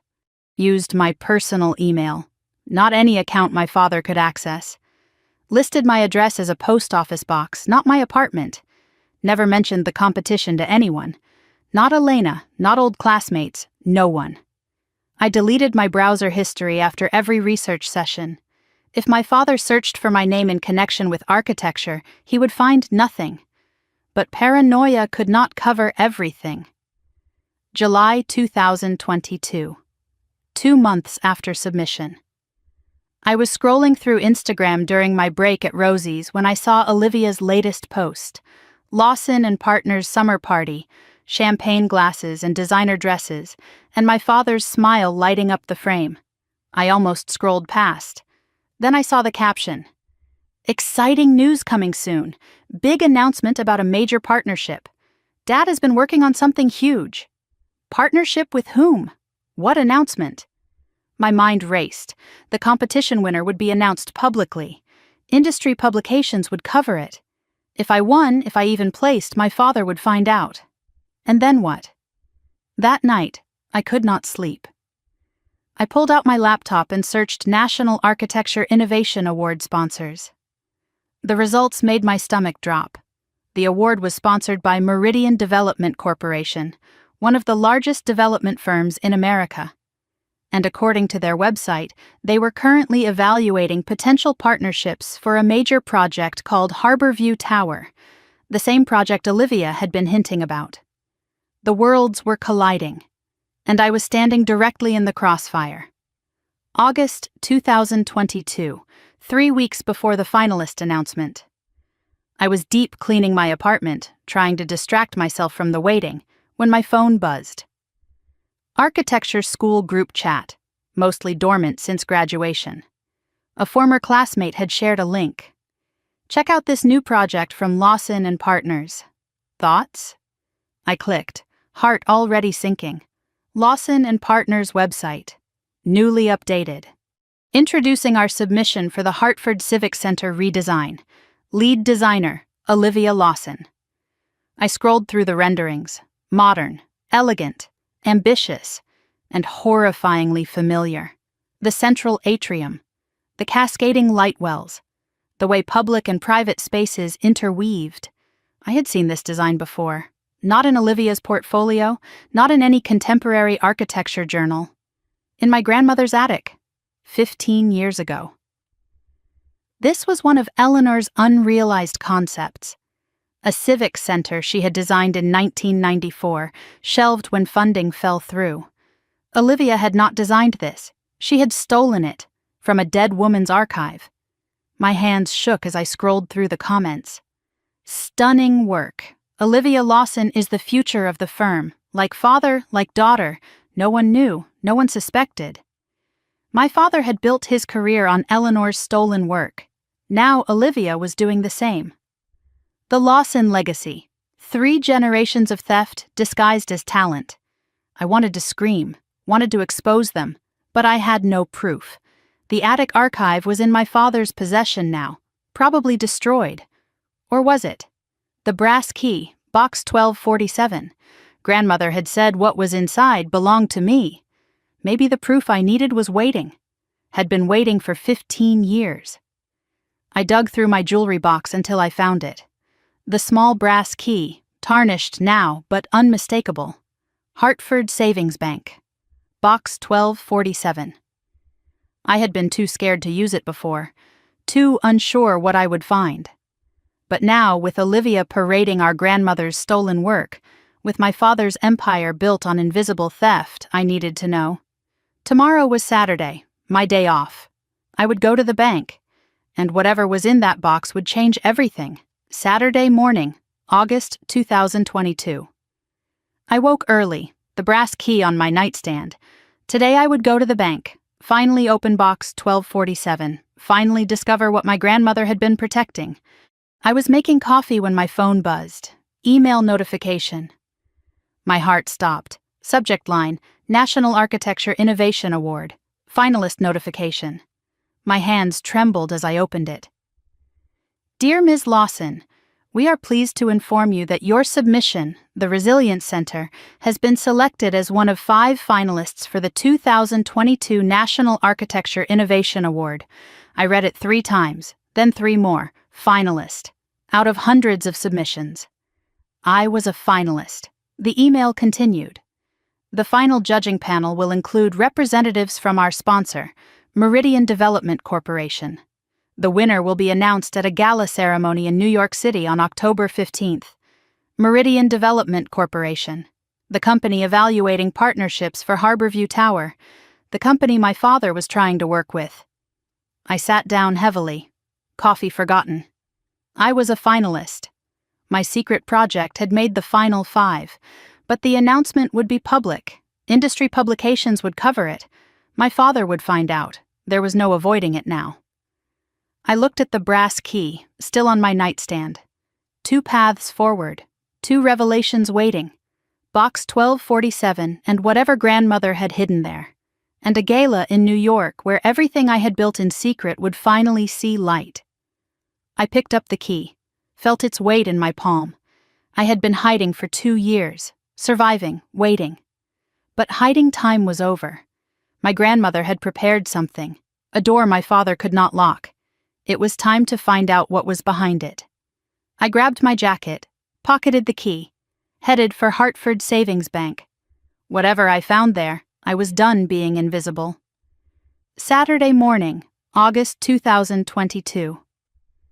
I stood outside Hartford Savings Bank, the brass key heavy in my pocket. The building was old, stone facade with brass fixtures, built in 1923. My grandmother would have appreciated the architecture. The craftsmanship of an era that believed banks should inspire trust. Inside, the lobby echoed with history. Marble floors worn smooth by a century of footsteps. Teller cages from another era, now mostly decorative. The smell of old paper and polished wood. I approached the main desk. I would like to access a safety deposit box, number 1247. The bank manager, a woman in her 60s with silver-rimmed glasses, studied my identification. Her nameplate read, Mrs. Chen. Lawson. She looked up. Are you related to Eleanor Lawson? She was my grandmother. Mrs. Chen's expression softened. She was a remarkable woman. I am sorry for your loss. You knew her? She came in every few months, always alone, always asked me not to mention her visits to anyone. She paused, something shifting in her eyes. She said someday her granddaughter would come with a brass key. She told you about me? She said you would come when you were ready. Mrs. Chen smiled sadly. I have been waiting 18 months. Mrs. Chen led me to the vault. Walls of metal boxes stretched from floor to ceiling, each one holding someone's secrets, someone's hopes, someone's evidence. Box 1247 was in the middle row, not too high, not too low. Eleanor had chosen carefully, as always. I inserted the key, turned it. The box slid out, heavier than I expected. Take your time, Mrs. Chen said. I will give you privacy. She closed the vault door behind her. I was alone with whatever my grandmother had hidden for 15 years. Inside the box, I found a thick manila envelope sealed with red wax. Eleanor's signature, a leather-bound journal worn with age, a USB drive labeled Archive Backup, 1962 through 2019, a smaller envelope with Open Second written in Eleanor's hand, and at the bottom, a handwritten letter. The letter on top, meant to be read first. My dearest Stephanie, if you are reading this, I am gone, and you have finally needed the door. Everything in this box is yours. The evidence, the truth, the ammunition. Use it wisely. Use it when you are ready. And remember, the best revenge is not destruction. It is building something they cannot tear down. I love you, always. Grandma Eleanor. My hands trembled as I lifted the leather journal. Inside the front cover, Eleanor had written a date. February 3rd, 2021, last entry, 3 days before she died. I had visited her in hospice that same week, held her hand as she slept. I had not known she was still writing, still preparing. Even in her final days, my grandmother had been building a door. The memory came flooding back. February 2021, 18 months earlier. Hartford Memorial Hospice. Room 412. The smell of antiseptic and dying flowers. The soft beep of monitors measuring the distance between life and death. Eleanor Lawson, 82 years old, barely recognizable against the white sheets. The cancer had taken everything. Her weight, her strength, her sharp edges that had protected me my whole life. But her eyes were still clear. Still Eleanor. I sat beside her bed, holding her paper-thin hand, watching her chest rise and fall in shallow breaths. You came.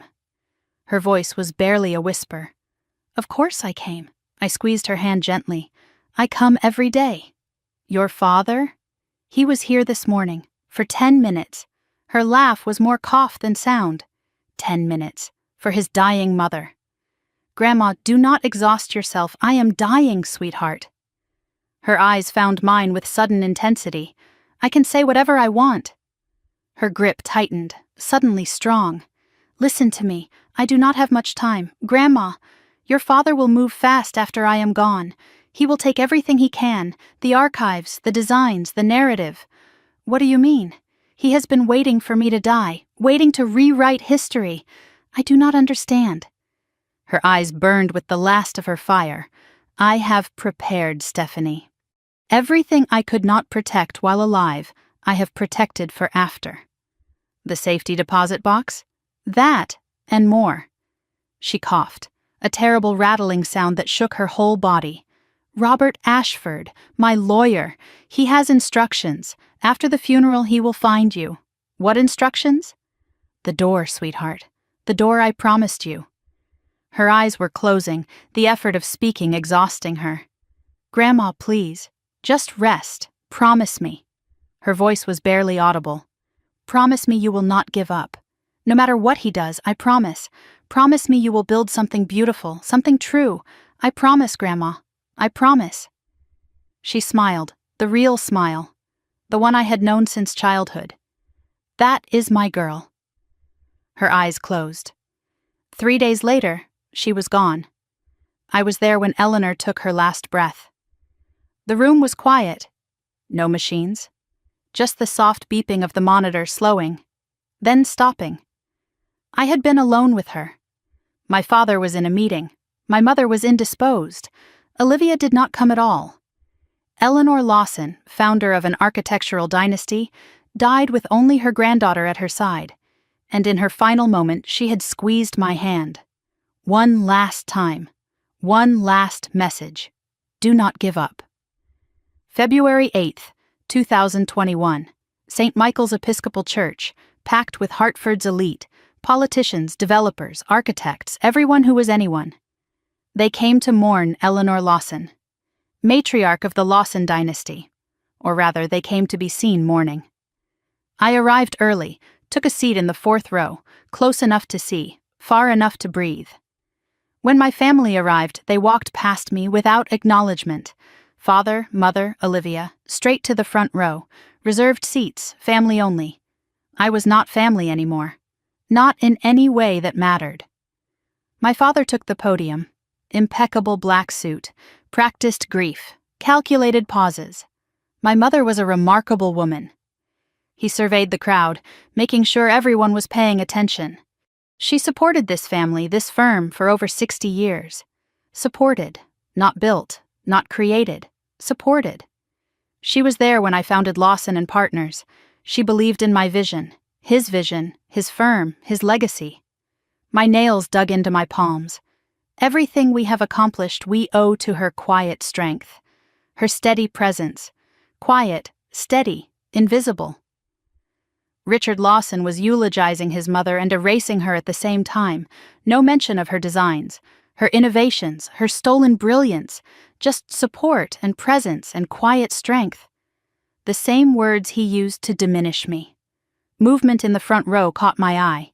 My mother, Victoria, was crying. Not the delicate tears of public grief. Real crying, shoulders shaking. I had never seen her lose composure. Not once in my entire life. For a moment I wondered if she was grieving Eleanor, or herself.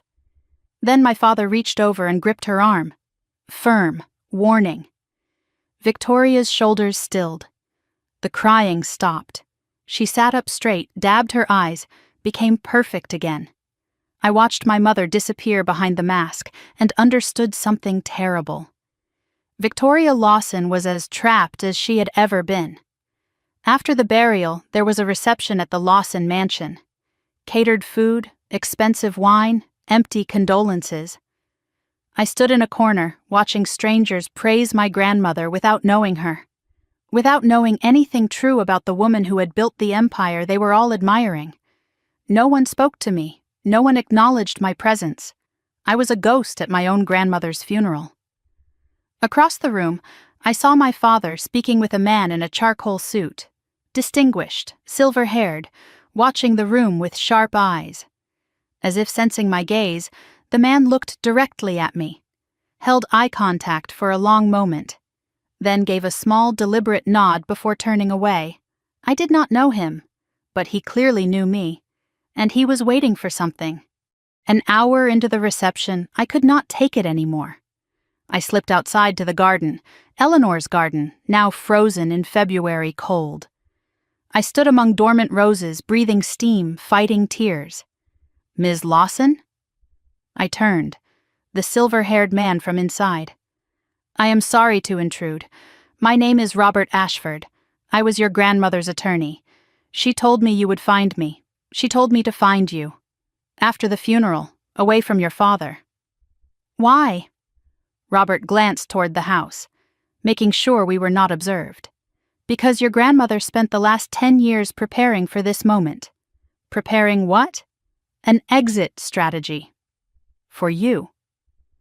He reached into his coat and pulled out a sealed envelope. Red wax. Eleanor's initials pressed into the seal. She asked me to give you this. Her instructions were specific. Only to you, only after her death, only when you were alone. I took it, felt its weight. Different from the childhood envelope with the brass key, thicker, heavier, more urgent. What is inside? I do not know. She never told me. He paused, but she also gave me instructions for a trust, the Eleanor Lawson Architecture Scholarship Trust. I have never heard of it. No one has. That was the point. He paused again. You are the sole beneficiary, Ms. Lawson. When certain conditions are met, the trust activates. What conditions? That is in the envelope, I believe, along with other information your grandmother wanted you to have. Robert glanced at the house again. Ms. Lawson, I need you to understand something. Your grandmother was very clear. Your father must not know about this trust. Not yet. Why? Because if he finds out, he will try to contest it. He will claim Eleanor was not of sound mind. He will tie it up in courts for years. His eyes were serious. Your grandmother spent a decade building this protection. Do not let him tear it down before you can use it. When can I use it? When you are ready. He smiled, sad and knowing. Those were her words. You will know when. He pressed a business card into my hand. When the time comes, call me. I will help you through the legal process. Thank you for everything. Do not thank me, Ms. Lawson. Thank your grandmother. He turned to leave, then paused. She talked about you often, you know. Said you were the only one who inherited her real talent. Her real talent? The ability to build things that matter. He walked away, disappearing into the house. I stood alone in the frozen garden, holding an envelope that contained my future. I did not open it that day. The grief was too fresh, the weight too heavy. I put it in a drawer and tried to survive. It stayed sealed for 18 months. What I did not know that day. Inside the house, my father was already moving. Even before the last mourners left, Richard Lawson had his assistant drafting documents to transfer Eleanor's design portfolio to the company. Hundreds of original drawings, concepts, blueprints. By the end of the week, everything in Eleanor's home office would belong to Lawson and Partners. The erasure had already begun. The day after the funeral, my father called a family meeting. I was not invited. I heard about it later through industry gossip. Restructuring, he called it. Honoring Eleanor's legacy. In reality, consolidating power. Eleanor's home office was cleared within the week. Filing cabinets shipped to Lawson and Partners. Her personal computer wiped and donated. Decades of her work absorbed into the company archive. Under Richard's control. The will was read 2 weeks later. I received $5,000 for personal expenses. Everything else, the house, the investments, the intellectual property, went to the firm, which meant it went to Richard.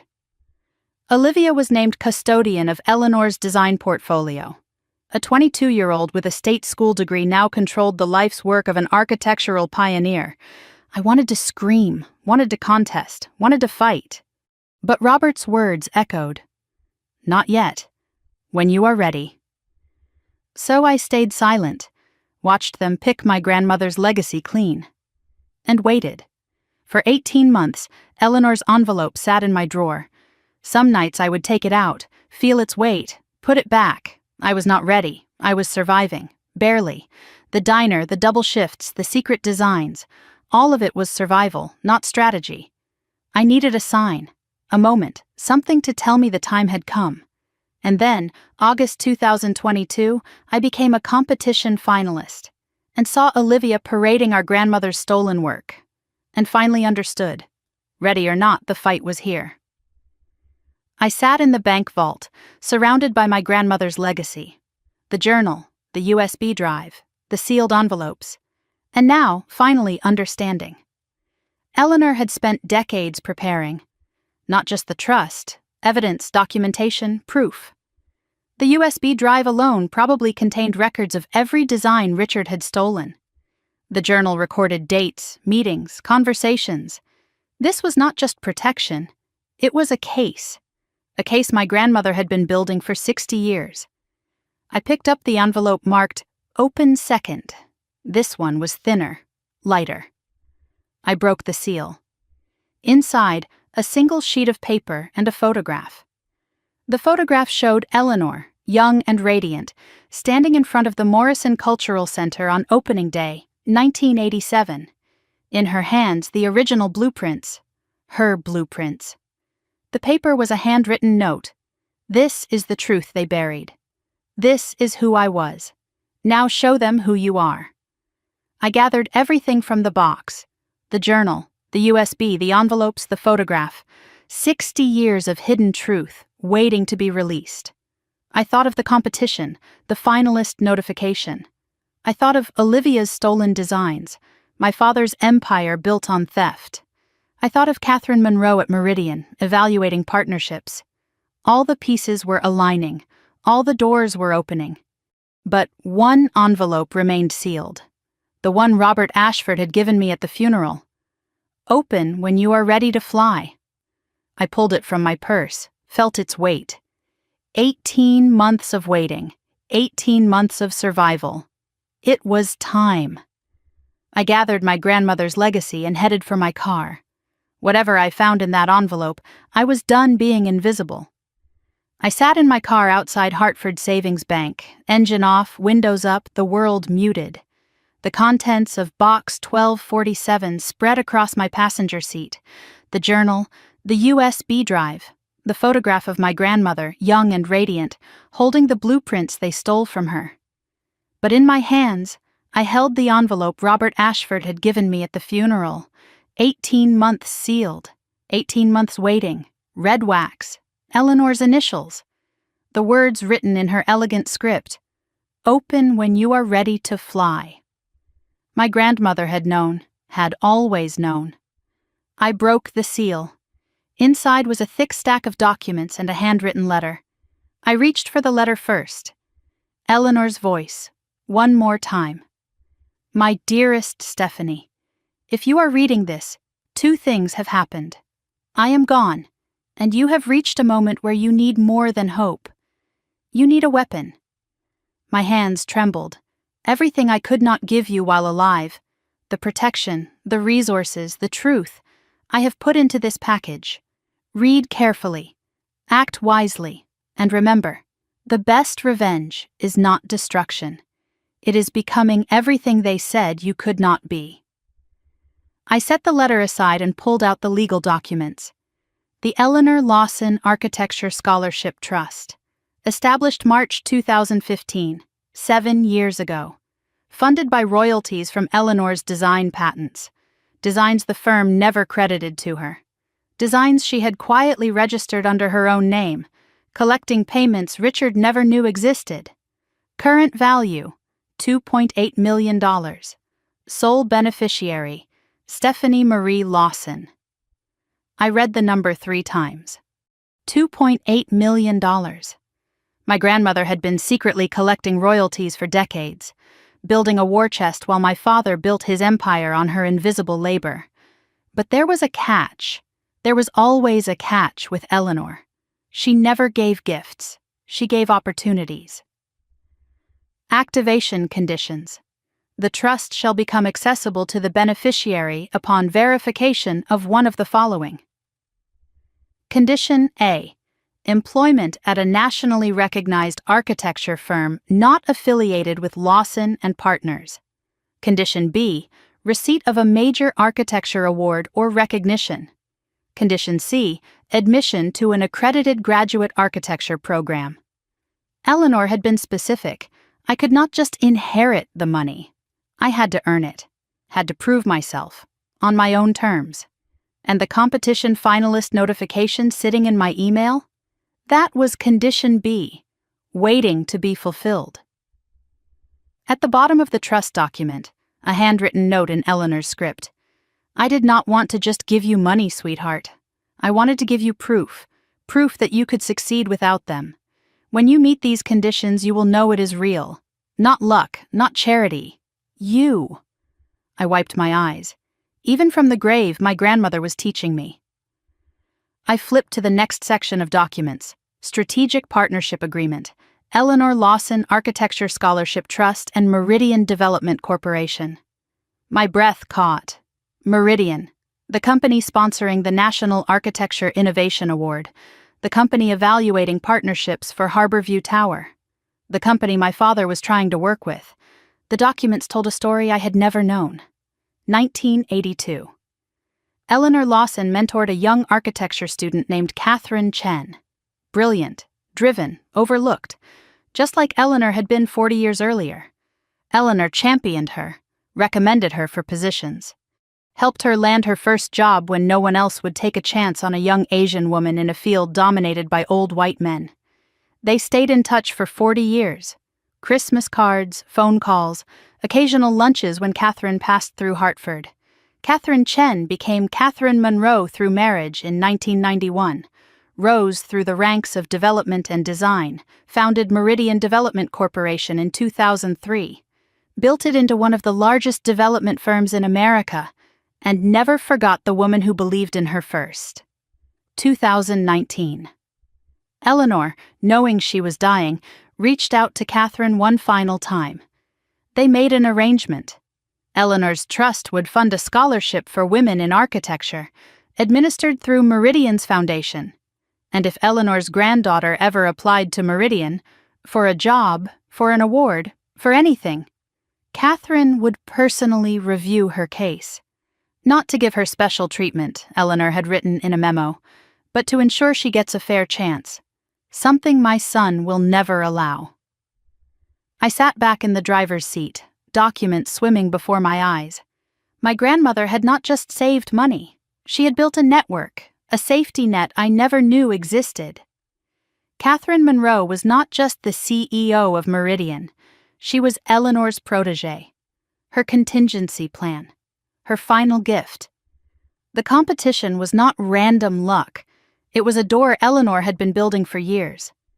One more document caught my eye, a printout of emails between Eleanor and Catherine, dated 6 months before Eleanor's death. The last one, from Catherine. I promise, Eleanor, if she is half as talented as you say, I will make sure she has a chance. And if Richard tries anything, I will have documentation ready. We both know what he is capable of. Eleanor's reply, her final message to her old friend. Thank you, old friend. She is better than I ever was. She just does not know it yet. My hands moved to the next section. A folder labeled Portfolio Submission. Stephanie Lawson. Confidential. Inside were printouts of my Yale thesis project, my senior designs. Work I had not looked at in years. Work I had almost forgotten I was capable of creating. And a cover letter. Eleanor's letterhead, dated 2019. Dear Catherine, enclosed. Please find a selection of my granddaughter's architectural work. She does not know I am sending this, and I ask that you keep it confidential for now. My chest tightened. Stephanie has talent that exceeds my own at her age, but my son has already begun his campaign to diminish her. By the time she graduates, doors will be closing. I am asking you to keep this portfolio on file. When she is ready, when she finds her way to you on her own merit, I want you to see who she really is. Not the story Richard tells. The truth. 2019. 3 years before the competition. Eleanor had sent my portfolio to Meridian while I was still in school, before the blacklist, before the diner, before any of it. My grandmother had seen the future, had prepared for the war before it began, when she finds her way to you on her own merit. Eleanor had not rigged the competition. She had just made sure I would be seen. The rest, the finalist selection, the Resilient Center design, that was all me. My grandmother had built the door. But I had walked through it myself. I sat in my car and cried, not from sadness, not from grief, from overwhelming, impossible gratitude. I had spent 2 years thinking I was alone, thinking no one believed in me, thinking I had been abandoned by everyone who should have protected me. But Eleanor had believed, had planned, had protected. Even from the grave, my grandmother was still fighting for me. At the very bottom of the portfolio folder, one final note, not from Eleanor, but from Catherine Monroe, handwritten on Meridian letterhead, dated just 2 months ago. Eleanor, I found her. She submitted to the Innovation Award. The design is extraordinary, better than anything I have seen in years. You were right. She is ready. I will make sure Richard never sees this coming. The note was addressed to a dead woman. But the message was clear. Catherine Monroe had been watching, waiting, and now she was ready to act. One more section remained in the envelope. A folder marked Documentation, Richard Lawson Communications. I opened it, already knowing what I would find. Page after page of records, phone logs with dates, times, durations, email printouts forwarded by sympathetic contacts, sworn statements from 3 HR directors who had received Richard's calls. A timeline spanning from June 2020 to the present. My father had not just made a few calls, he had run a systematic campaign. June 12, 2020. Call to Whitmore Architecture Associates, 14 minutes, June 15, 2020. Call to Chen and Associates, 9 minutes, June 18, 2020. Email to Hartford Design Collective. Concerns about a recent graduate. The list continued. 31 firms, some called multiple times. Notes from HR directors describing what my father had told them. Mr. Lawson expressed concerns about his daughter's history of theft and unreliability, recommended we not consider her application, implied there would be professional consequences for firms that hired her. Professional consequences. My father had threatened people's careers to destroy mine. A note at the bottom explained how Eleanor had obtained all this. Documentation compiled with assistance from Robert Ashford, attorney, and private investigator Marcus Webb. All materials obtained legally through FOIA requests, voluntary disclosure, and industry contacts. Eleanor had hired a private investigator, had spent money, probably thousands, documenting her own son's crimes, not for revenge, for protection, for the day I would need proof. I held the folder, feeling its weight. This was not just evidence, it was ammunition, proof that my father had systematically destroyed my career, proof that the thief label was manufactured, proof that could destroy Richard Lawson's reputation if I chose to use it. The question was when and how. The final page of the documentation folder was not evidence, it was a list. Eleanor's handwriting, shaky near the end of her life. People who know the truth and might help. Catherine Monroe at Meridian. Robert Ashford, attorney. Harold Whitmore felt guilty, might testify. David Chen wants to distance from Richard. Victoria Lawson knows everything, might break eventually. My mother's name. On a list of potential allies. Eleanor had believed Victoria might one day choose her daughter over her husband. I was not sure that was possible. But my grandmother had been right about everything else. I drove home in a daze, spread all the documents across my apartment floor. The trust, the partnership agreement, the portfolio, the evidence. Then I checked my email. Really checked it, for the first time since the finalist notification. A new message. Received 2 hours ago. Subject, National Architecture Innovation Award. Finalist interview invitation. Dear Ms. Lawson, congratulations again on being selected as a finalist. As the next stage of evaluation, we invite you to a personal interview with our judging panel at Meridian Development Corporation headquarters in New York City. Date, September 15, 2022, 3 weeks away. Time, 2 in the afternoon. Location, Meridian Tower, 47th floor. Please note, the interview panel will include senior Meridian executives, including CEO Catherine Monroe, who takes personal interest in the Innovation Award program. Catherine Monroe. Personal interest. Now I understood why. I read the email again. Then again. 3 weeks. 3 weeks to prepare. 3 weeks before I would walk into a room with the woman my grandmother had trusted most. 3 weeks before my secret project stopped being secret. Once I walked into that interview, the timeline accelerated. My father would find out. The industry would know. There was no going back. I looked around my apartment. The documents on the floor, the evidence, the trust, the laptop where I had designed the Resilience Center in stolen hours, the apron from Rosie's Diner, still hanging on a hook by the door. 2 years of survival, 2 years of invisible fighting. It was almost over. I pulled out my phone, opened my contacts, found the number Robert Ashford had given me at the funeral. Time to stop surviving. Time to start winning. Mr. Ashford, it is Stephanie Lawson. Pause. Then, I have been hoping you would call. I opened the envelope. All of it. And I am a finalist for the National Architecture Innovation Award. Interview in 3 weeks. I heard him exhale. Relief, maybe. Or satisfaction. Then the conditions are about to be met. Yes. What do you need from me? I looked at the evidence folder. The call logs, the sworn statements. I need to understand my options, all of them. Come to my office Monday. We have a lot to discuss. Thank you, Mr. Ashford.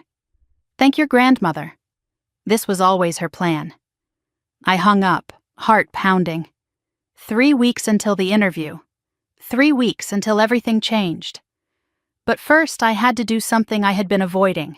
I had to tell Elena. Not because I needed permission, because I needed someone to know, someone in my corner who was not a ghost or a lawyer, someone who had watched me survive and believed I could do more.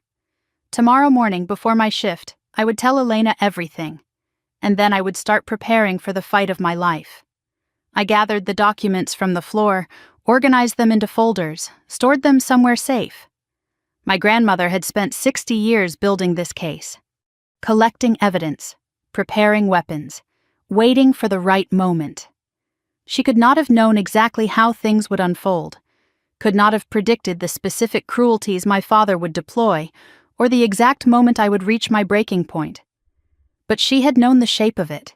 She had known the kind of man Richard was, the kind of trap he would try to build, and she had spent years quietly, secretly, constructing a door he could not lock.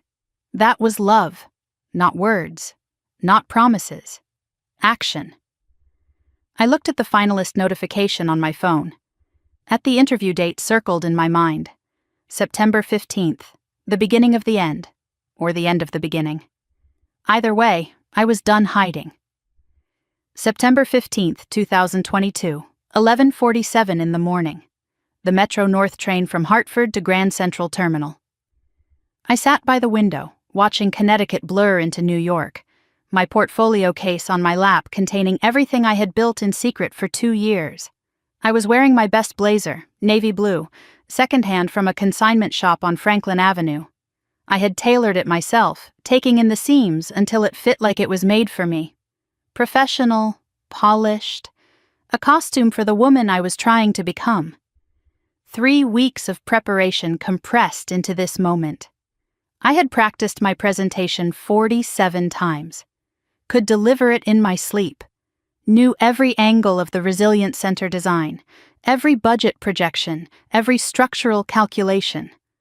But my hands still trembled. I caught my reflection in the train window. 6 months ago, this same face had served breakfast to strangers, greasy aprons, aching feet, tips counted in dollar bills. Now I was riding toward the most important interview of my life. The transformation felt impossible, and yet here I was.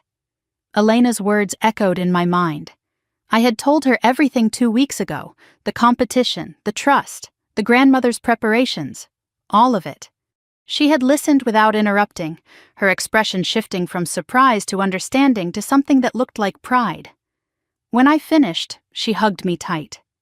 Go get what is yours, Steph. And when you are a famous architect, do not forget us little people. I could never forget you. I know, she smiled. That is why you are going to win. The train pulled into Grand Central Terminal at 12:15. I stepped onto the platform, New York rushing around me. Noise, movement, ambition in every direction. I had 2 hours before the interview, time to walk, time to breathe, time to become the woman my grandmother believed I could be. As I walked through the main concourse, I passed a newsstand. Architecture Digest on the rack. My father's face smiled from the cover. Same issue from months ago. Richard Lawson, Building the Future. I almost looked away.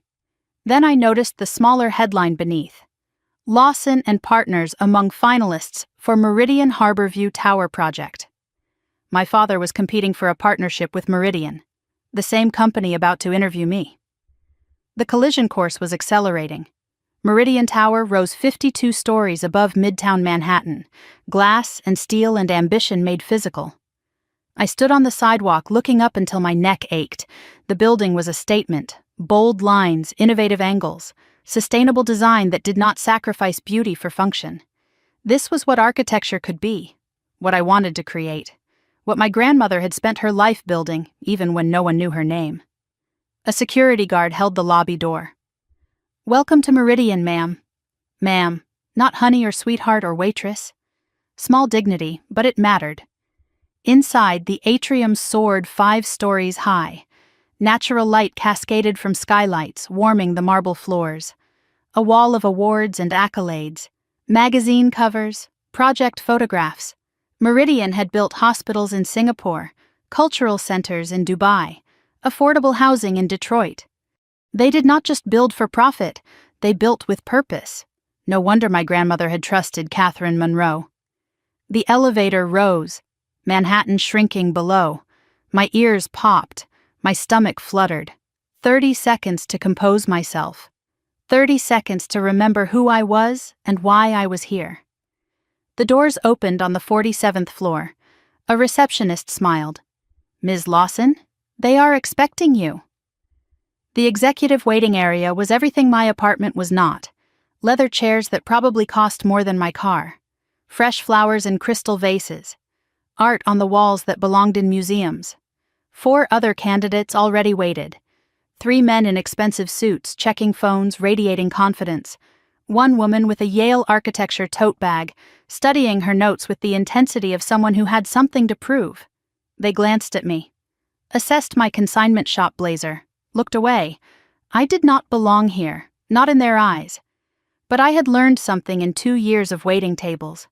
The people who underestimate you are always the most surprised when you win. One of the men looked familiar, tall, Asian, early 30s. Something about his face triggered recognition. Then it clicked. Marcus Chen, son of David Chen, partner at Chen and Associates. One of the firms that had rejected me, one of the firms my father had called. Marcus met my eyes. Recognition flickered, then something else. Guilt, maybe, or curiosity. He looked away first. A young Meridian staffer approached with a glass of water. As he handed it to me, he leaned in slightly. "Ms. Monroe asked me to tell you. Your grandmother would be proud." Then he walked away before I could respond. How did he know about my grandmother? How many people at Meridian knew the real story? The web Eleanor had woven was larger than I had imagined. "Ms. Lawson? They are ready for you." I gathered my portfolio, stood, walked toward the conference room door. Inside, floor-to-ceiling windows framed Manhattan like a painting. Long mahogany table. 5 executives already seated reviewing documents. At the head of the table, an empty chair. "Please, Ms. Lawson, have a seat. Ms. Monroe will join us shortly." The panel introduced themselves. James Morrison, VP of Development, Sarah Okonkwo, Director of Sustainable Design, David Park, Chief Innovation Officer, Linda Vasquez, Head of Community Projects. Each had reviewed my submission. Each had questions. "Tell us about the Resilience Center concept." I opened my portfolio. 2 years of survival, compressed into drawings and specifications. The Resilience Center is designed for people in transition. I kept my voice steady, confident. Single mothers returning to the workforce, veterans reintegrating into civilian life, elderly seeking connection without condescension. I walked them through every choice. Natural light in every room. Because dignity requires illumination. Because I knew what it felt like to work in spaces where the sun never reached. Open sightlines with private corners. Because community and solitude must coexist. Sometimes you need to be seen. Sometimes you need to hide. Childcare adjacent to job training. Because real support addresses real logistics. Because I had watched single mothers at the diner juggle impossible schedules, leaving children with strangers so they could learn skills that might lift them out of poverty. Modular construction for cost efficiency. Because beauty should not require unlimited budgets. Because the people who need these spaces deserve architecture that respects their circumstances. LEED Platinum standards. Because sustainability is not optional, it is ethical. The panel leaned forward, engaged, interested. Your budget projections are aggressive. How confident are you? I have worked service industry for 2 years. I know what aggressive budgets actually look like in practice. The community integration model. Where did that come from? From watching people. At a diner where I worked, I saw what happens when someone just needs to be seen. The building should do that work automatically. This is graduate-level thinking. Why have we not seen your name before? I paused. The truth was complicated. Sometimes talent gets overlooked. I am hoping Meridian sees things others missed. Sarah Okonkwo smiled slightly. We are aware of the circumstances surrounding your career path. My heart stuttered. Your grandmother made sure of that. Before I could respond, the door opened. Catherine Monroe entered, and everything shifted. The executive straightened. The air changed. This was not just a CEO walking in. This was the woman who had built Meridian from nothing, who had broken every ceiling in architecture, who had been my grandmother's protege 40 years ago, 58 years old, silver hair cropped short, charcoal suit impeccable. She moved with the confidence of someone who had earned every inch of her position. She looked at me with eyes that had seen everything. Ms. Lawson. Her voice was low, measured. I have been waiting a long time to meet you. Leave us, please. She said it to the panel, not cold, just certain. They filed out without question. Catherine sat across from me. Just the two of us now. I apologize for the theater. But some conversations should not have an audience. Your grandmother saved my career. Did you know that? I read about it, in the documents she left. Then you know I owe her everything. Catherine's voice softened. 1982. I was 22, just out of architecture school. Brilliant, I thought. The world disagreed. What happened? What always happened then? I was a woman. I was Asian. I was too ambitious and not a culture fit. She smiled, bitter and fond. Eleanor found me crying in a bathroom after my 15th rejection. She handed me tissues and said, "Anyone who makes you cry in a bathroom is not worth your tears. Come work with me instead. That sounds like Grandma.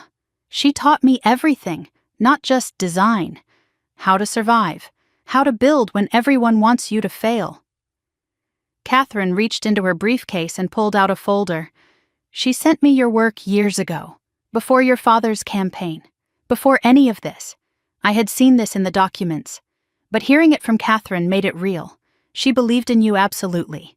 Said you had her talent but better instincts." Catherine opened the folder. The call logs, the sworn statements, the evidence of Richard's sabotage. She also sent me this. Every call your father made, every lie he told. I know, I have copies. Good. Catherine's eyes hardened. Because your father contacted Meridian too. 2 years ago, tried to blacklist you here. What happened? I documented the call, thanked him for his concern, and put your file at the top of my personal review stack. She leaned forward. Your father thinks he controls this industry, Ms. Lawson. He is about to learn otherwise. Your resilient center design is extraordinary. The panel agrees. You are the strongest candidate. My breath caught. But I am not just offering you the Innovation Award. What do you mean? Catherine smiled. Eleanor's smile passed down through decades of mentorship. I am offering you a job. She slid a document across the table. A formal offer letter, already prepared. Lead architect, Harborview Tower Project. Starting salary, $180,000 annually. Full benefits, creative autonomy. I stared at the paper. Harborview Tower. The project my father was competing to join. I do not understand. This is the project Lawson and Partners is pitching for. Yes, it is. And if you accept this position, you will be the one deciding whether they get the contract. I stared at the offer letter. Lead architect, $180,000, Harborview Tower. More than I had made in 2 years combined at Rosie's Diner. More than I had dared to dream. Why? My voice cracked. Why go this far for me? Because your grandmother asked me to, because you have earned it. And because... Catherine paused, something shifting in her expression. Because 40 years ago, Eleanor gave me a chance no one else would. She did not do it for gratitude or repayment. She did it because it was right. She saw what I could become before I saw it myself. Catherine's voice was thick with old emotion. I am not doing you a favor, Ms. Lawson. I am continuing a legacy. The way Eleanor would have wanted. There are conditions, of course. Of course. You will need to meet with our legal team. The trust your grandmother established. The activation conditions will be satisfied by this employment. $2.8 million. I said it aloud, still not believing. It is yours. Eleanor made sure of that. And the evidence? The call logs? Catherine's expression cooled. That is your decision. You can release it publicly, pursue legal action, or keep it private. What would you do? I would wait. Use it strategically. Your father does not know what you have. That is an advantage. Do not waste it. I looked at the offer letter one more time. Lead architect, Harborview Tower, the project my father wanted. This was not just a job. It was a position, a platform, a door. Yes, I said. I accept. Catherine smiled. Not triumphant, just satisfied, just right. Welcome to Meridian, Ms. Lawson. She extended her hand. I shook it. Her grip was firm, warm. Your grandmother would be proud. I hope so. I know so. Now, let us talk about what happens next. Catherine outlined the timeline. Start date, October 1st. First task, review Harborview Tower contractor applications, including Lawson and Partners bid. You do not have to recuse yourself, but you should know. This will put you directly in your father's path. I know. Are you ready for that? I thought of 2 years of rejection. The diner, the humiliation, the silence.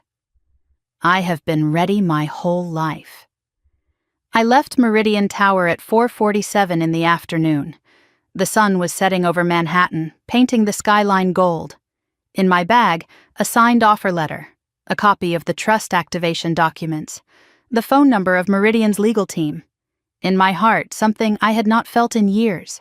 Hope, real hope, earned hope. I pulled out my phone and called Elena.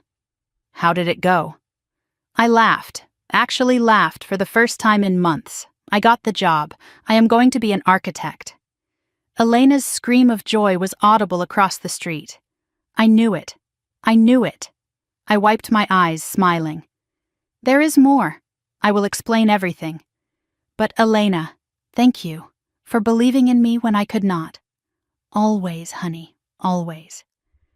I hung up, looked back at Meridian Tower. In 3 weeks I would be working there. In less time than that, my father would find out. The war was not over, but for the first time, I was fighting from a position of strength. October 3rd, 2022, third day at Meridian Development Corporation. I stood outside my office door for 5 minutes, just staring at the nameplate. Stephanie Lawson, lead architect, Harborview Tower project.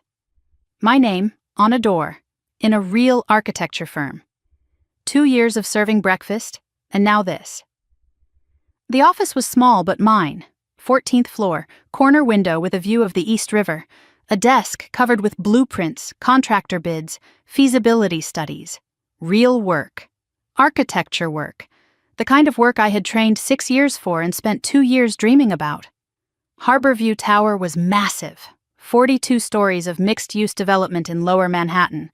Residential units, commercial spaces, community areas. Budget $340 million. Timeline 3 years. It was the biggest project of my career. My only project, technically. But I was ready. I had been preparing my whole life. I was not alone. Meridian had assigned me a small team. 2 junior architects fresh from Columbia, eager and talented, and looking at me like I had answers.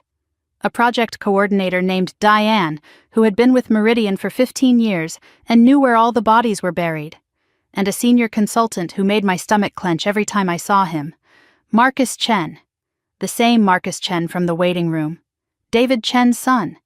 The same family that had rejected me 2 years ago because my father told them I was a thief. Awkward did not begin to cover it. The day before, Robert Ashford had called with news that still did not feel real. The trust is officially activated. Funds are accessible whenever you need them.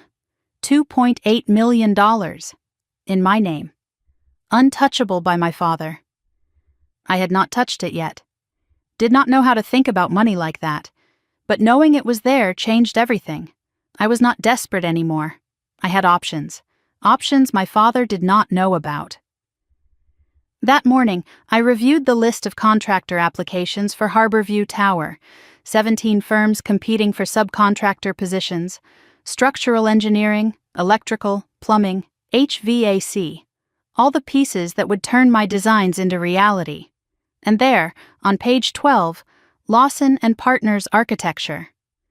Application filed September 28th, 3 days before I started. My father had applied blind, competing for a contract that would now cross my desk. The universe had a cruel sense of humor. Mid-morning, Marcus Chen appeared at my office door. Coffee? I know a place downstairs that does not taste like burnt tires. I hesitated. The Chen family had rejected me, been part of the blacklist. But Marcus's eyes held something I recognized. Guilt. Sure, coffee sounds good. We found a quiet corner in the building's cafe. Exposed brick walls, soft jazz playing. The kind of place where serious conversations happened over expensive espresso. Marcus stirred his cup without drinking, not meeting my eyes. I need to tell you something. Before we work together. Okay. Your father called my father. 2 years ago, about you. My coffee cup froze halfway to my lips. I know, you know. I know about all the calls. 31 firms, including Chen and Associates. Marcus exhaled, relief and shame mixing on his face. My father believed him, said you were too risky to hire. And you? I was not sure. I had seen your portfolio at school. We overlapped at Yale for a year. You were brilliant. He finally looked at me. But family loyalty is complicated. I told myself it was not my business. And now I am watching you review your own father's contract application. He almost smiled. And I am thinking maybe I should have asked more questions. Why are you telling me this? Because I was wrong. Because my silence made me complicit. Marcus set down his cup. And because whatever you are planning, and you are definitely planning something, I want to help. Why would you help me? Because your grandmother was right about you. And because watching Richard Lawson lose would be the most satisfying thing I have seen in years. I studied him, looking for the trap. I did not find one. Welcome to the team, Marcus. As we walked back to the elevator, Marcus's phone buzzed. He glanced at it, frowned. That is weird. What? My father just texted. Says Richard Lawson is asking questions about Meridian's new hires. He looked at me, understanding dawning. He does not know you are here yet, does he? No. He is about to find out. That afternoon, I sat in a conference room with Diane. 17 contractor applications spread across the table, reviewing qualifications, portfolios, pricing structures. Lawson and Partners' application sat in the middle of the stack. I had not opened it yet. Was not sure I could be objective. My desk phone rang. Internal line. Ms. Lawson, this is reception. There is a gentleman here demanding to see you. Demanding? He says he is your father. He is quite insistent. My stomach dropped through the floor. Did he give a name?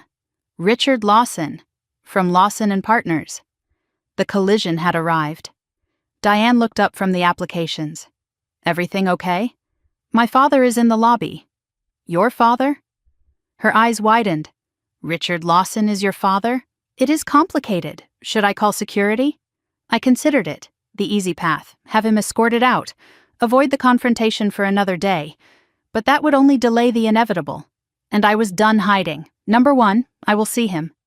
But book a private meeting room. I do not want an audience for this. I took the elevator down alone, 30 floors to compose myself, to prepare. My father did not know about the evidence, the trust, Catherine's support. He thought he was confronting the same vulnerable girl he had blacklisted 2 years ago. He was wrong. The elevator doors opened. Richard Lawson stood in the Meridian lobby, red-faced, barely contained. His suit was immaculate. His expression was not. Stephanie, he said my name like an accusation. Hello, Dad. I kept my voice neutral, professional. Let us talk somewhere private. As I led him toward the meeting room, I caught movement from the corner of my eye. Catherine Monroe, watching from the mezzanine above. Our eyes met briefly. She gave an almost imperceptible nod. Support, or perhaps warning. Then she turned away. I was not alone in this. But the next conversation I had to handle myself. Private conference room, 12th floor, glass walls frosted for privacy, soundproofed. I sat on one side of the table, Richard on the other. The polished wood between us felt like a battlefield. How? His voice was tight with controlled fury. How did you get this job? I applied, I interviewed, I was hired. That is impossible, I made sure. He stopped, realized what he had admitted. You made sure of what, Dad? His jaw worked. Calculating. I was protecting you, protecting our family's reputation. By telling everyone I was a thief? You needed to learn. I learned plenty. My voice was ice. I learned that my father would rather destroy me than see me succeed without him. That is not. I have documentation, Dad. Every call you made, every lie you told, sworn statements from HR directors. Richard went pale. The first time I had ever seen him lose color. Where did you, Grandma? She knew exactly what you were, and she made sure I would have proof. Silence, long and heavy. When he spoke again, his voice had changed, softer, almost paternal, which made it worse. Stephanie, this has gone too far, both of us, has it? I was harsh. I see that now. He leaned forward, earnest and reasonable. But we are family. We can fix this. Fix this how? Come home. I will announce you as co-lead of the firm, alongside Olivia. Equal partners. And the Harborview contract? His smile flickered. Caught. That too. You recommend us, we get the contract, and we all win. Family reunited, business thriving. So this is about the contract. It is about everything. The contract, the family, your future. My future that you spent 2 years trying to destroy. I stood. No. Stephanie, I do not need your name anymore, Dad. And I never needed your approval. Richard's mask slipped. The soft voice vanished. You think you have won? Because you got one job at one company? I think I have built something you cannot touch. I built this industry. He was shouting now, veins visible in his neck. One word from me and your little career is over. Again. I did not flinch. Try it. See what happens. You have no idea what I am capable of. Actually, Dad, I do. I walked to the door. I have it all documented. I paused at the threshold, turned back. The contractor applications are being reviewed this week. Lawson and Partners will be evaluated on merit. Nothing more, nothing less. You would not dare. I am not going to sabotage you, Dad. That is your playbook, not mine. I opened the door. But I am not going to save you either. You will stand or fall on your own work. Stephanie, goodbye, Dad. I walked out, did not look back. My hands were shaking, but my voice had not wavered once. I made it to the elevator before my legs gave out. Leaned against the wall, breathing hard, replaying every word. I had done it. Faced him and refused to break. But as the adrenaline faded, a cold realization settled in. My father had looked genuinely shocked when I mentioned the documentation. He had not known about Eleanor's preparations, which meant he was scrambling now. Desperate, and desperate people did desperate things. Back in my office, door closed, I sat at my desk, staring at nothing. A knock. Catherine Monroe entered without waiting. I heard. The whole building probably heard. Only the parts that matter. She sat across from me. How are you? I do not know. Terrified, relieved, angry. All appropriate responses. He tried to bribe me. Co-lead of the firm if I gave him the contract. And you said no. I said no. Catherine smiled. Proud, almost maternal. Eleanor would have loved that. He is not going to stop. No, he is not.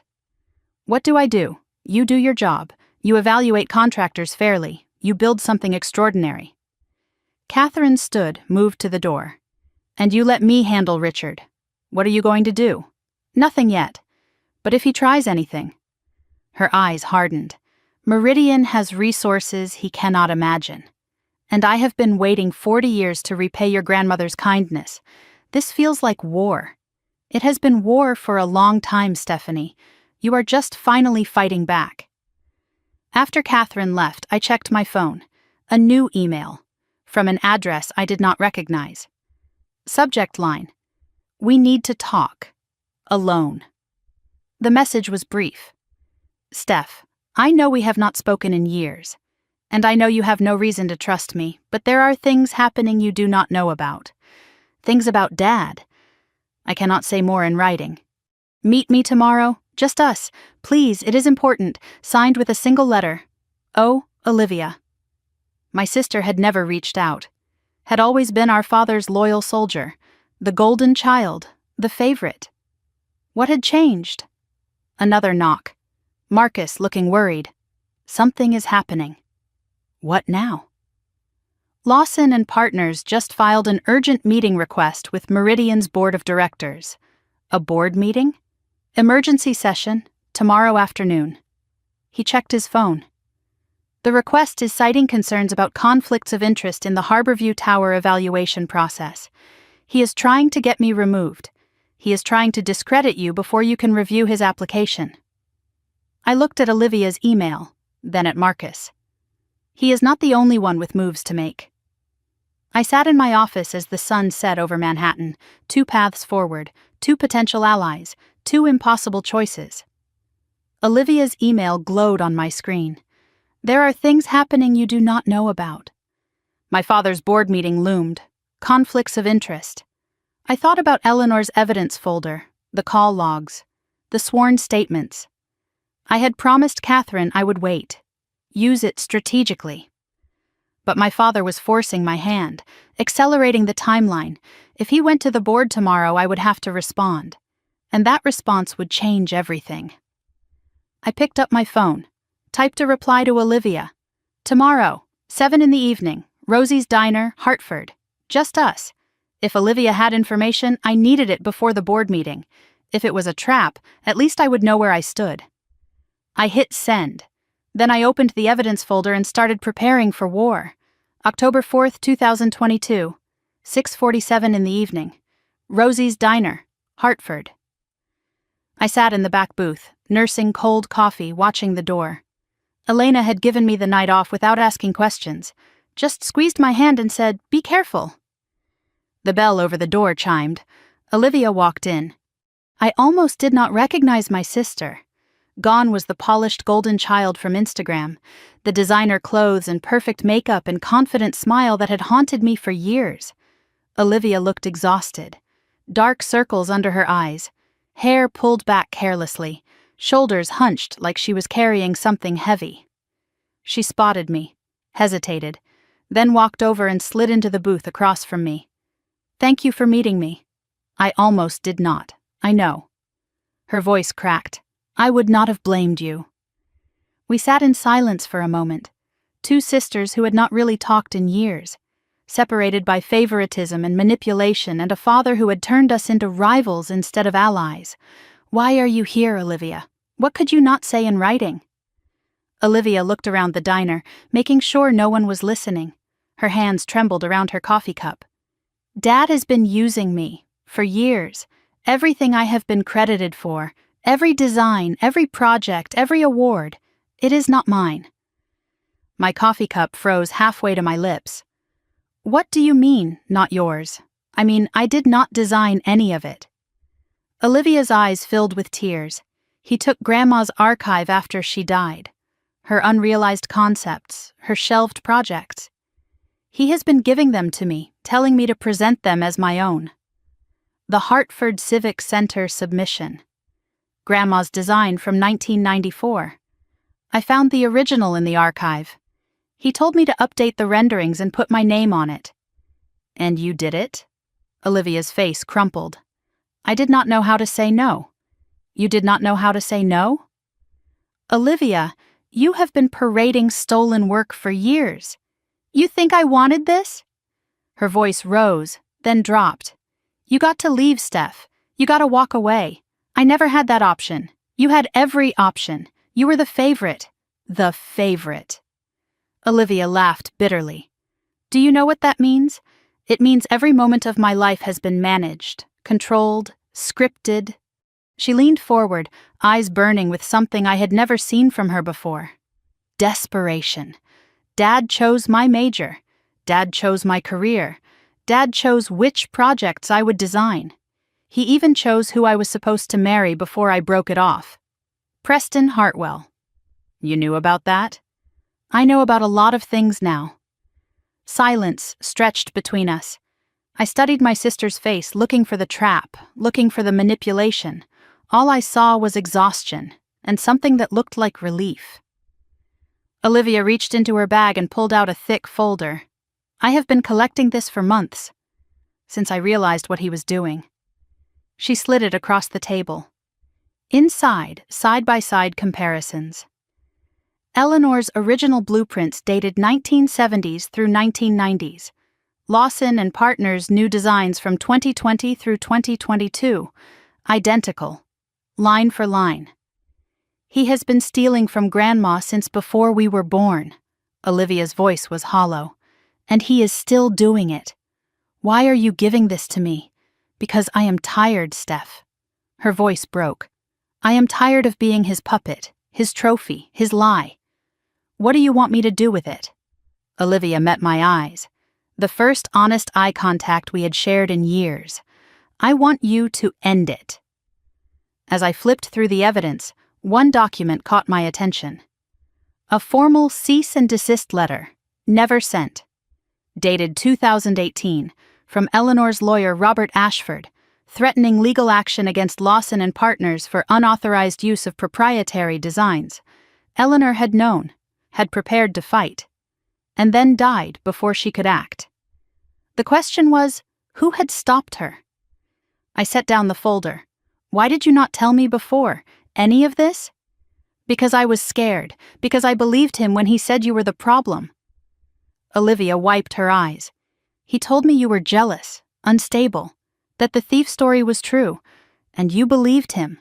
I wanted to believe him. It was easier than admitting my whole life was built on his lies. Something shifted in my chest. Not forgiveness, not yet, but understanding. He manipulated both of us, just in different ways. You, he tried to break. Me, he tried to own. Olivia's voice hardened. I do not know which is worse. There is something else. Olivia leaned forward. The board meeting tomorrow. Dad's conflict of interest complaint. You know about that? I helped him draft it. Shame crossed her face. Before I decided to contact you, what is his strategy? He is going to accuse you of personal vendetta.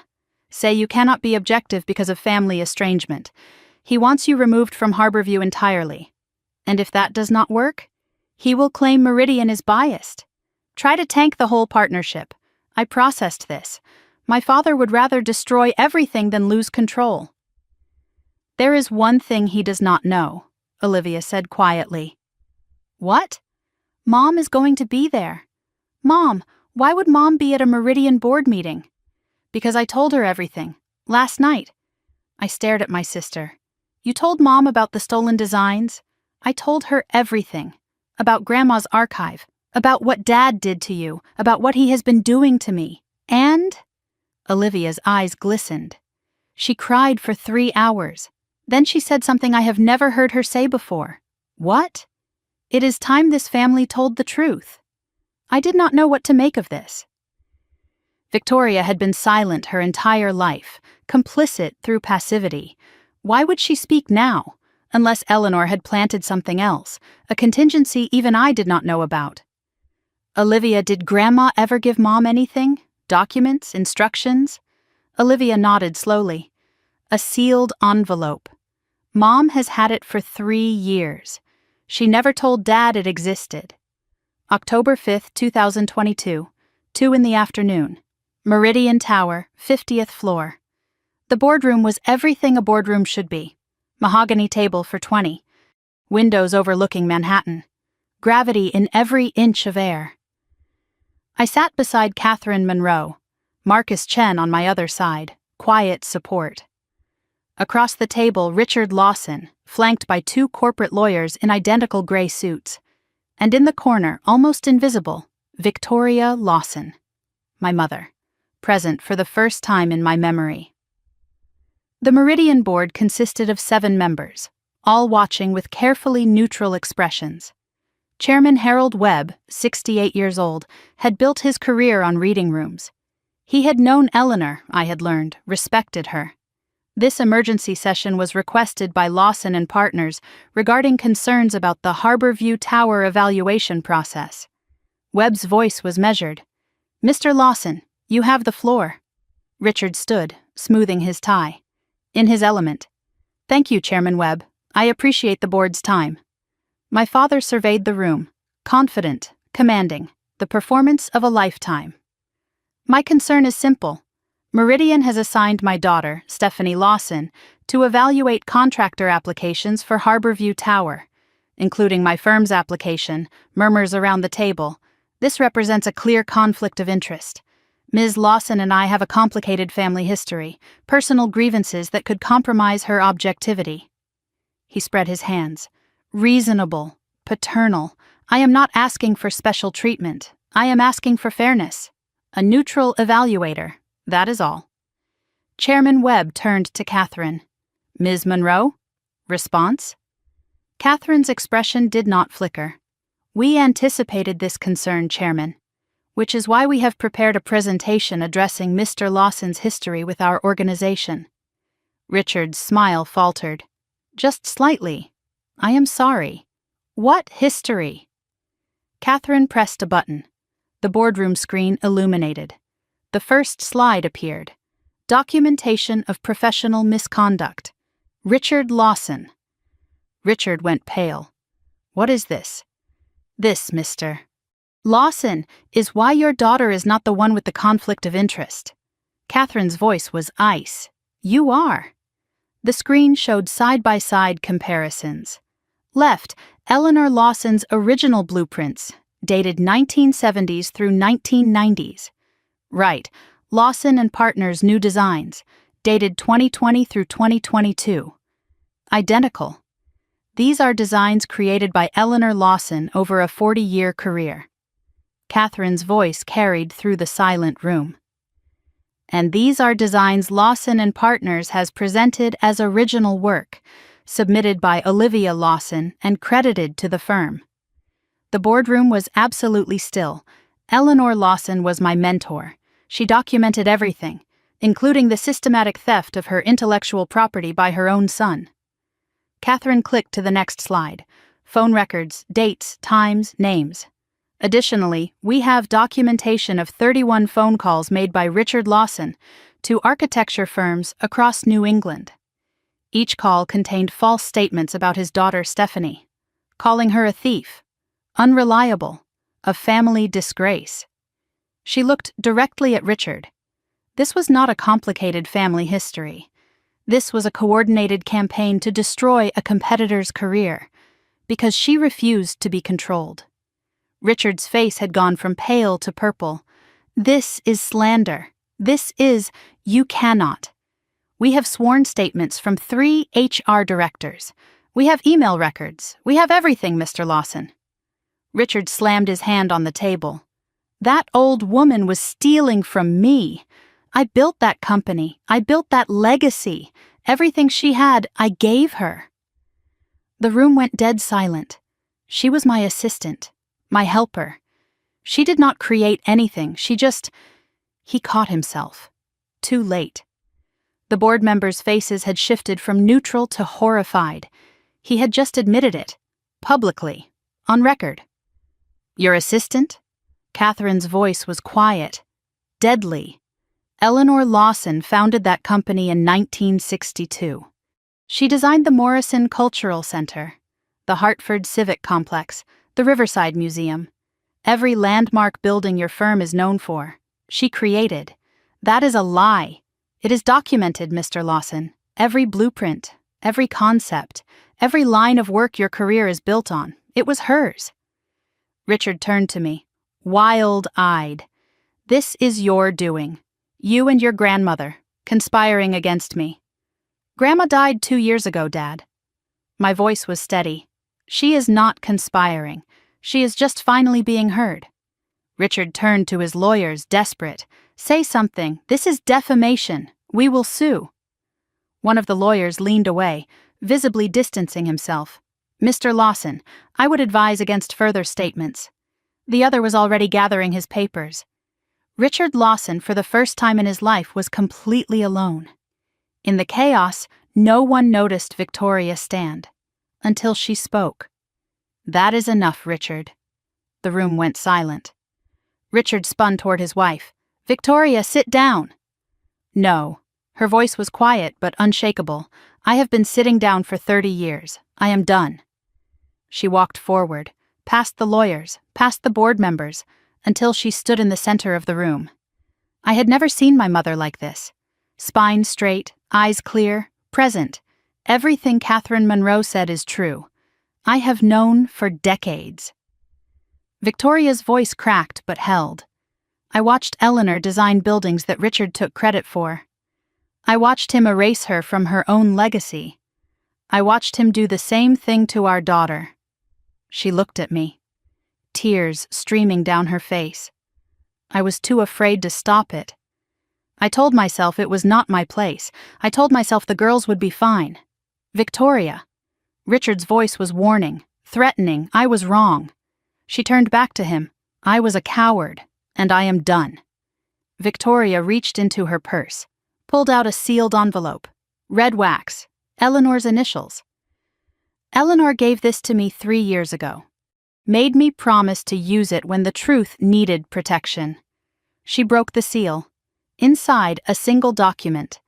"This is a prenuptial agreement, signed by Richard Lawson in 1989. Eleanor insisted on it when Richard took over the firm." Victoria read aloud. "In the event that Richard Lawson claims sole credit for designs created by Eleanor Lawson, or obstructs the careers of her descendants, all shares of Lawson and Partners held in the Lawson Family Trust shall revert to a charitable foundation." The room was absolutely still. The designs Richard stole, they triggered this clause. His shares are frozen, effective immediately. Richard staggered backward. "You cannot. That document is not. Mother would not. Eleanor knew exactly who you were, Richard." Victoria's voice hardened. "She loved you anyway. But she protected her legacy, and her granddaughter." Richard looked around the room, at the board members avoiding his eyes, at his lawyers backing away, at his wife standing against him, at his daughter watching him fall. For the first time, I saw my father without his armor, and underneath was nothing but smallness. "This meeting is adjourned." Chairman Webb's voice was quiet. "Lawson and Partners' application is withdrawn from consideration pending legal review." Richard said nothing, just walked toward the door. At the threshold, he turned back, looked at me. "You have destroyed this family." "No, Dad." My voice was steady. "You did that years ago. I am just telling the truth." He left without another word. His lawyers followed. Victoria stayed. After Richard left, my mother approached me slowly. "I am sorry," she whispered. "I am so sorry I did not protect you. I did not know what to say." 30 years of silence could not be erased with one word. But Victoria had stood up, finally. "It is a start, Mom." Victoria nodded, tears falling. "It is a start." The board members filed out quietly. Catherine remained, watching me with something like pride. "Your grandmother planned this for 30 years. I know, she would have loved seeing that." "I wish she could have." Catherine squeezed my shoulder. She saw it. "Trust me." She saw it. Olivia approached. Tentative. "I did not know about Mom's document. I swear, I believe you. What happens now?" I looked at my sister. Really looked. Saw the exhaustion, the relief, the fear. "Now we figure out who we are without him." Olivia nodded slowly. "I do not know how to do that." "Neither do I." I almost smiled. "But at least we are not doing it alone." I left Meridian Tower at 5:17 in the afternoon. My father's empire was crumbling. My mother had finally spoken. My sister was no longer my enemy. And somehow I could feel my grandmother smiling. But as I stepped onto the sidewalk, my phone buzzed. A text from an unknown number. "Congratulations on the victory." But this is not over. Richard has one more card to play. Watch your back. A friend. I stared at the message. Who was warning me? And what card did my father have left? I looked back at Meridian Tower, then at the city stretching before me. The war was not over, but for the first time, I was winning, and I was not going to stop until it was finished. January 15th, 2023. I stood on the 42nd floor of Harborview Tower, wind whipping through the open construction site, Manhattan sprawling below like a circuit board of dreams and ambition. My building, my design, my name on the blueprints. 3 months since the board meeting, 3 months since everything changed. Construction scaffolding still surrounded the structure, but the bones were there, steel and glass and purpose, rising from the foundation I had designed in stolen hours between waitressing shifts. The mixed-use development had been praised in Architecture Digest the week before, the same magazine that had once featured only my father, a bold vision for urban community, they called it. I had cut out the article, kept it in my desk drawer, not for pride, for proof that I had built something real. The fallout from the board meeting had been swift and merciless. Richard Lawson's empire crumbled faster than anyone expected. 3 major contracts canceled within weeks. Partners who had built their reputations alongside him distanced themselves publicly. The industry that had once revered him now whispered about him in past tense. Lawson and Partners filed for restructuring in December. The firm that had defined Hartford architecture for 60 years was now a cautionary tale about what happens when you build your legacy on someone else's stolen work. My father had not contacted me since that day in the boardroom. I did not expect him to. Some bridges burned so completely that nothing remains but ash. The anonymous warning about Richard's one more card never materialized. Maybe he had been bluffing. Maybe the exposure had been too complete. Or maybe someone I would never know had quietly neutralized whatever threat remained. I had stopped waiting for the other shoe to drop. Some mysteries did not need solving. Some doors could stay closed. Last week, I received a letter. No return address. Inside, a single photograph of Eleanor at a groundbreaking ceremony in 1975, shovel in hand, smile radiant.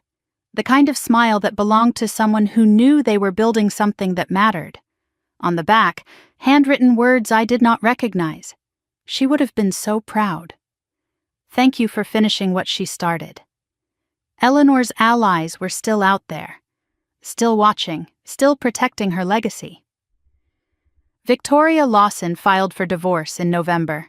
After 32 years of marriage, she was finally free. She moved into a small apartment in New Haven, near where Eleanor used to live. I visited her last week, not knowing what to expect. The woman who answered the door looked different, lighter, present in a way I had never seen. I am learning to cook, she said, almost shy. Your grandmother always said I relied too much on caterers. We had tea, talked about nothing important, everything important. It was not forgiveness, not yet. But it was beginning. How is Mom? Olivia's voice came through the phone a few days later, tentative. Better. She is taking a pottery class. Pottery? Olivia laughed, a real laugh, something I had not heard in years. Mom? I know, I could not believe it either. Silence. Comfortable now, not awkward. I started therapy, Olivia said quietly. Twice a week. How is it? Hard, good, necessary. I am proud of you. I have not earned that yet. You are trying. That counts. Olivia had left Lawson and Partners before the restructuring. She was working at a small design firm now, entry level, earning her own credentials for the first time in her life. It is humbling, she admitted. Starting over at 24. Better than never starting at all. We were not close yet. Years of distance could not be erased in months.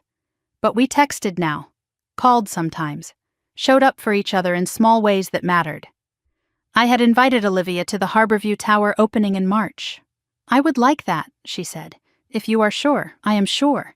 Family, I was learning, was not about blood. It was about choice, and I was choosing to rebuild. Richard had tried to contact Olivia twice. Both times she declined. Victoria received a letter from his lawyers contesting the divorce terms. She forwarded it to Robert Ashford without responding. I had not heard from my father at all. That silence was its own kind of answer. I did not hate him. Hate required too much energy.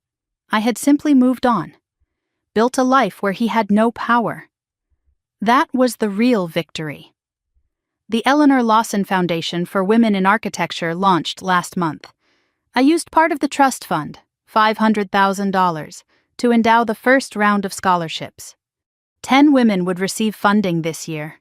10 more doors opening, 10 more chances Eleanor never had. The announcement made national news. Somewhere, I hoped, my grandmother was smiling. Standing on the 42nd floor, wind cutting through my jacket, a memory came unbidden.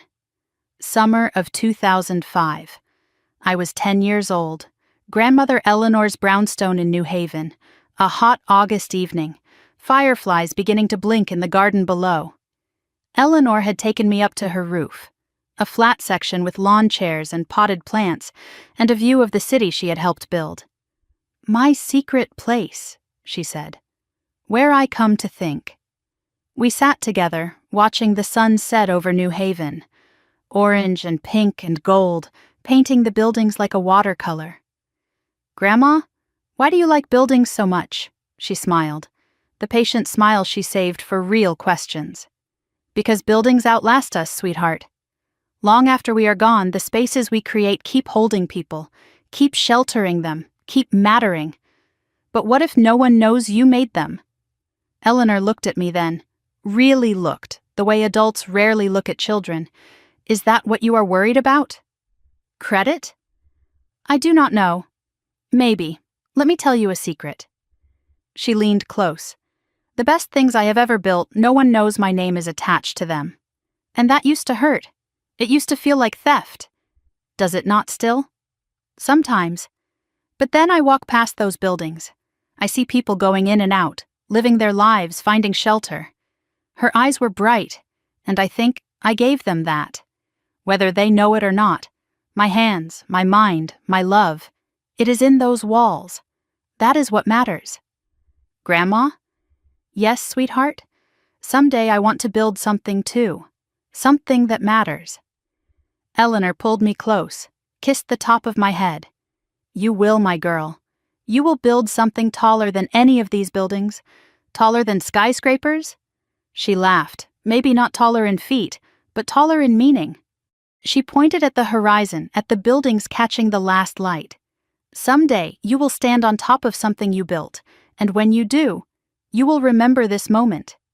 "I will. You will. And you will know you flew. Not because someone carried you, because you refused to crawl." I blinked. The memory faded. I was back on the 42nd floor of Harborview Tower, 27 years old, lead architect, standing in my own building. My grandmother's voice echoed across 18 years. "You will fly, because you refused to crawl." I had crawled. For 2 years I had crawled, but now I was flying. I pulled out my phone, opened the photograph of Eleanor at the groundbreaking ceremony. "I did it, Grandma." I whispered to the empty construction site. I built something that matters. The wind answered, cold and clean. It felt like a blessing. That Sunday, I drove to Greenwood Cemetery. Gray January sky, bare trees, quiet roads.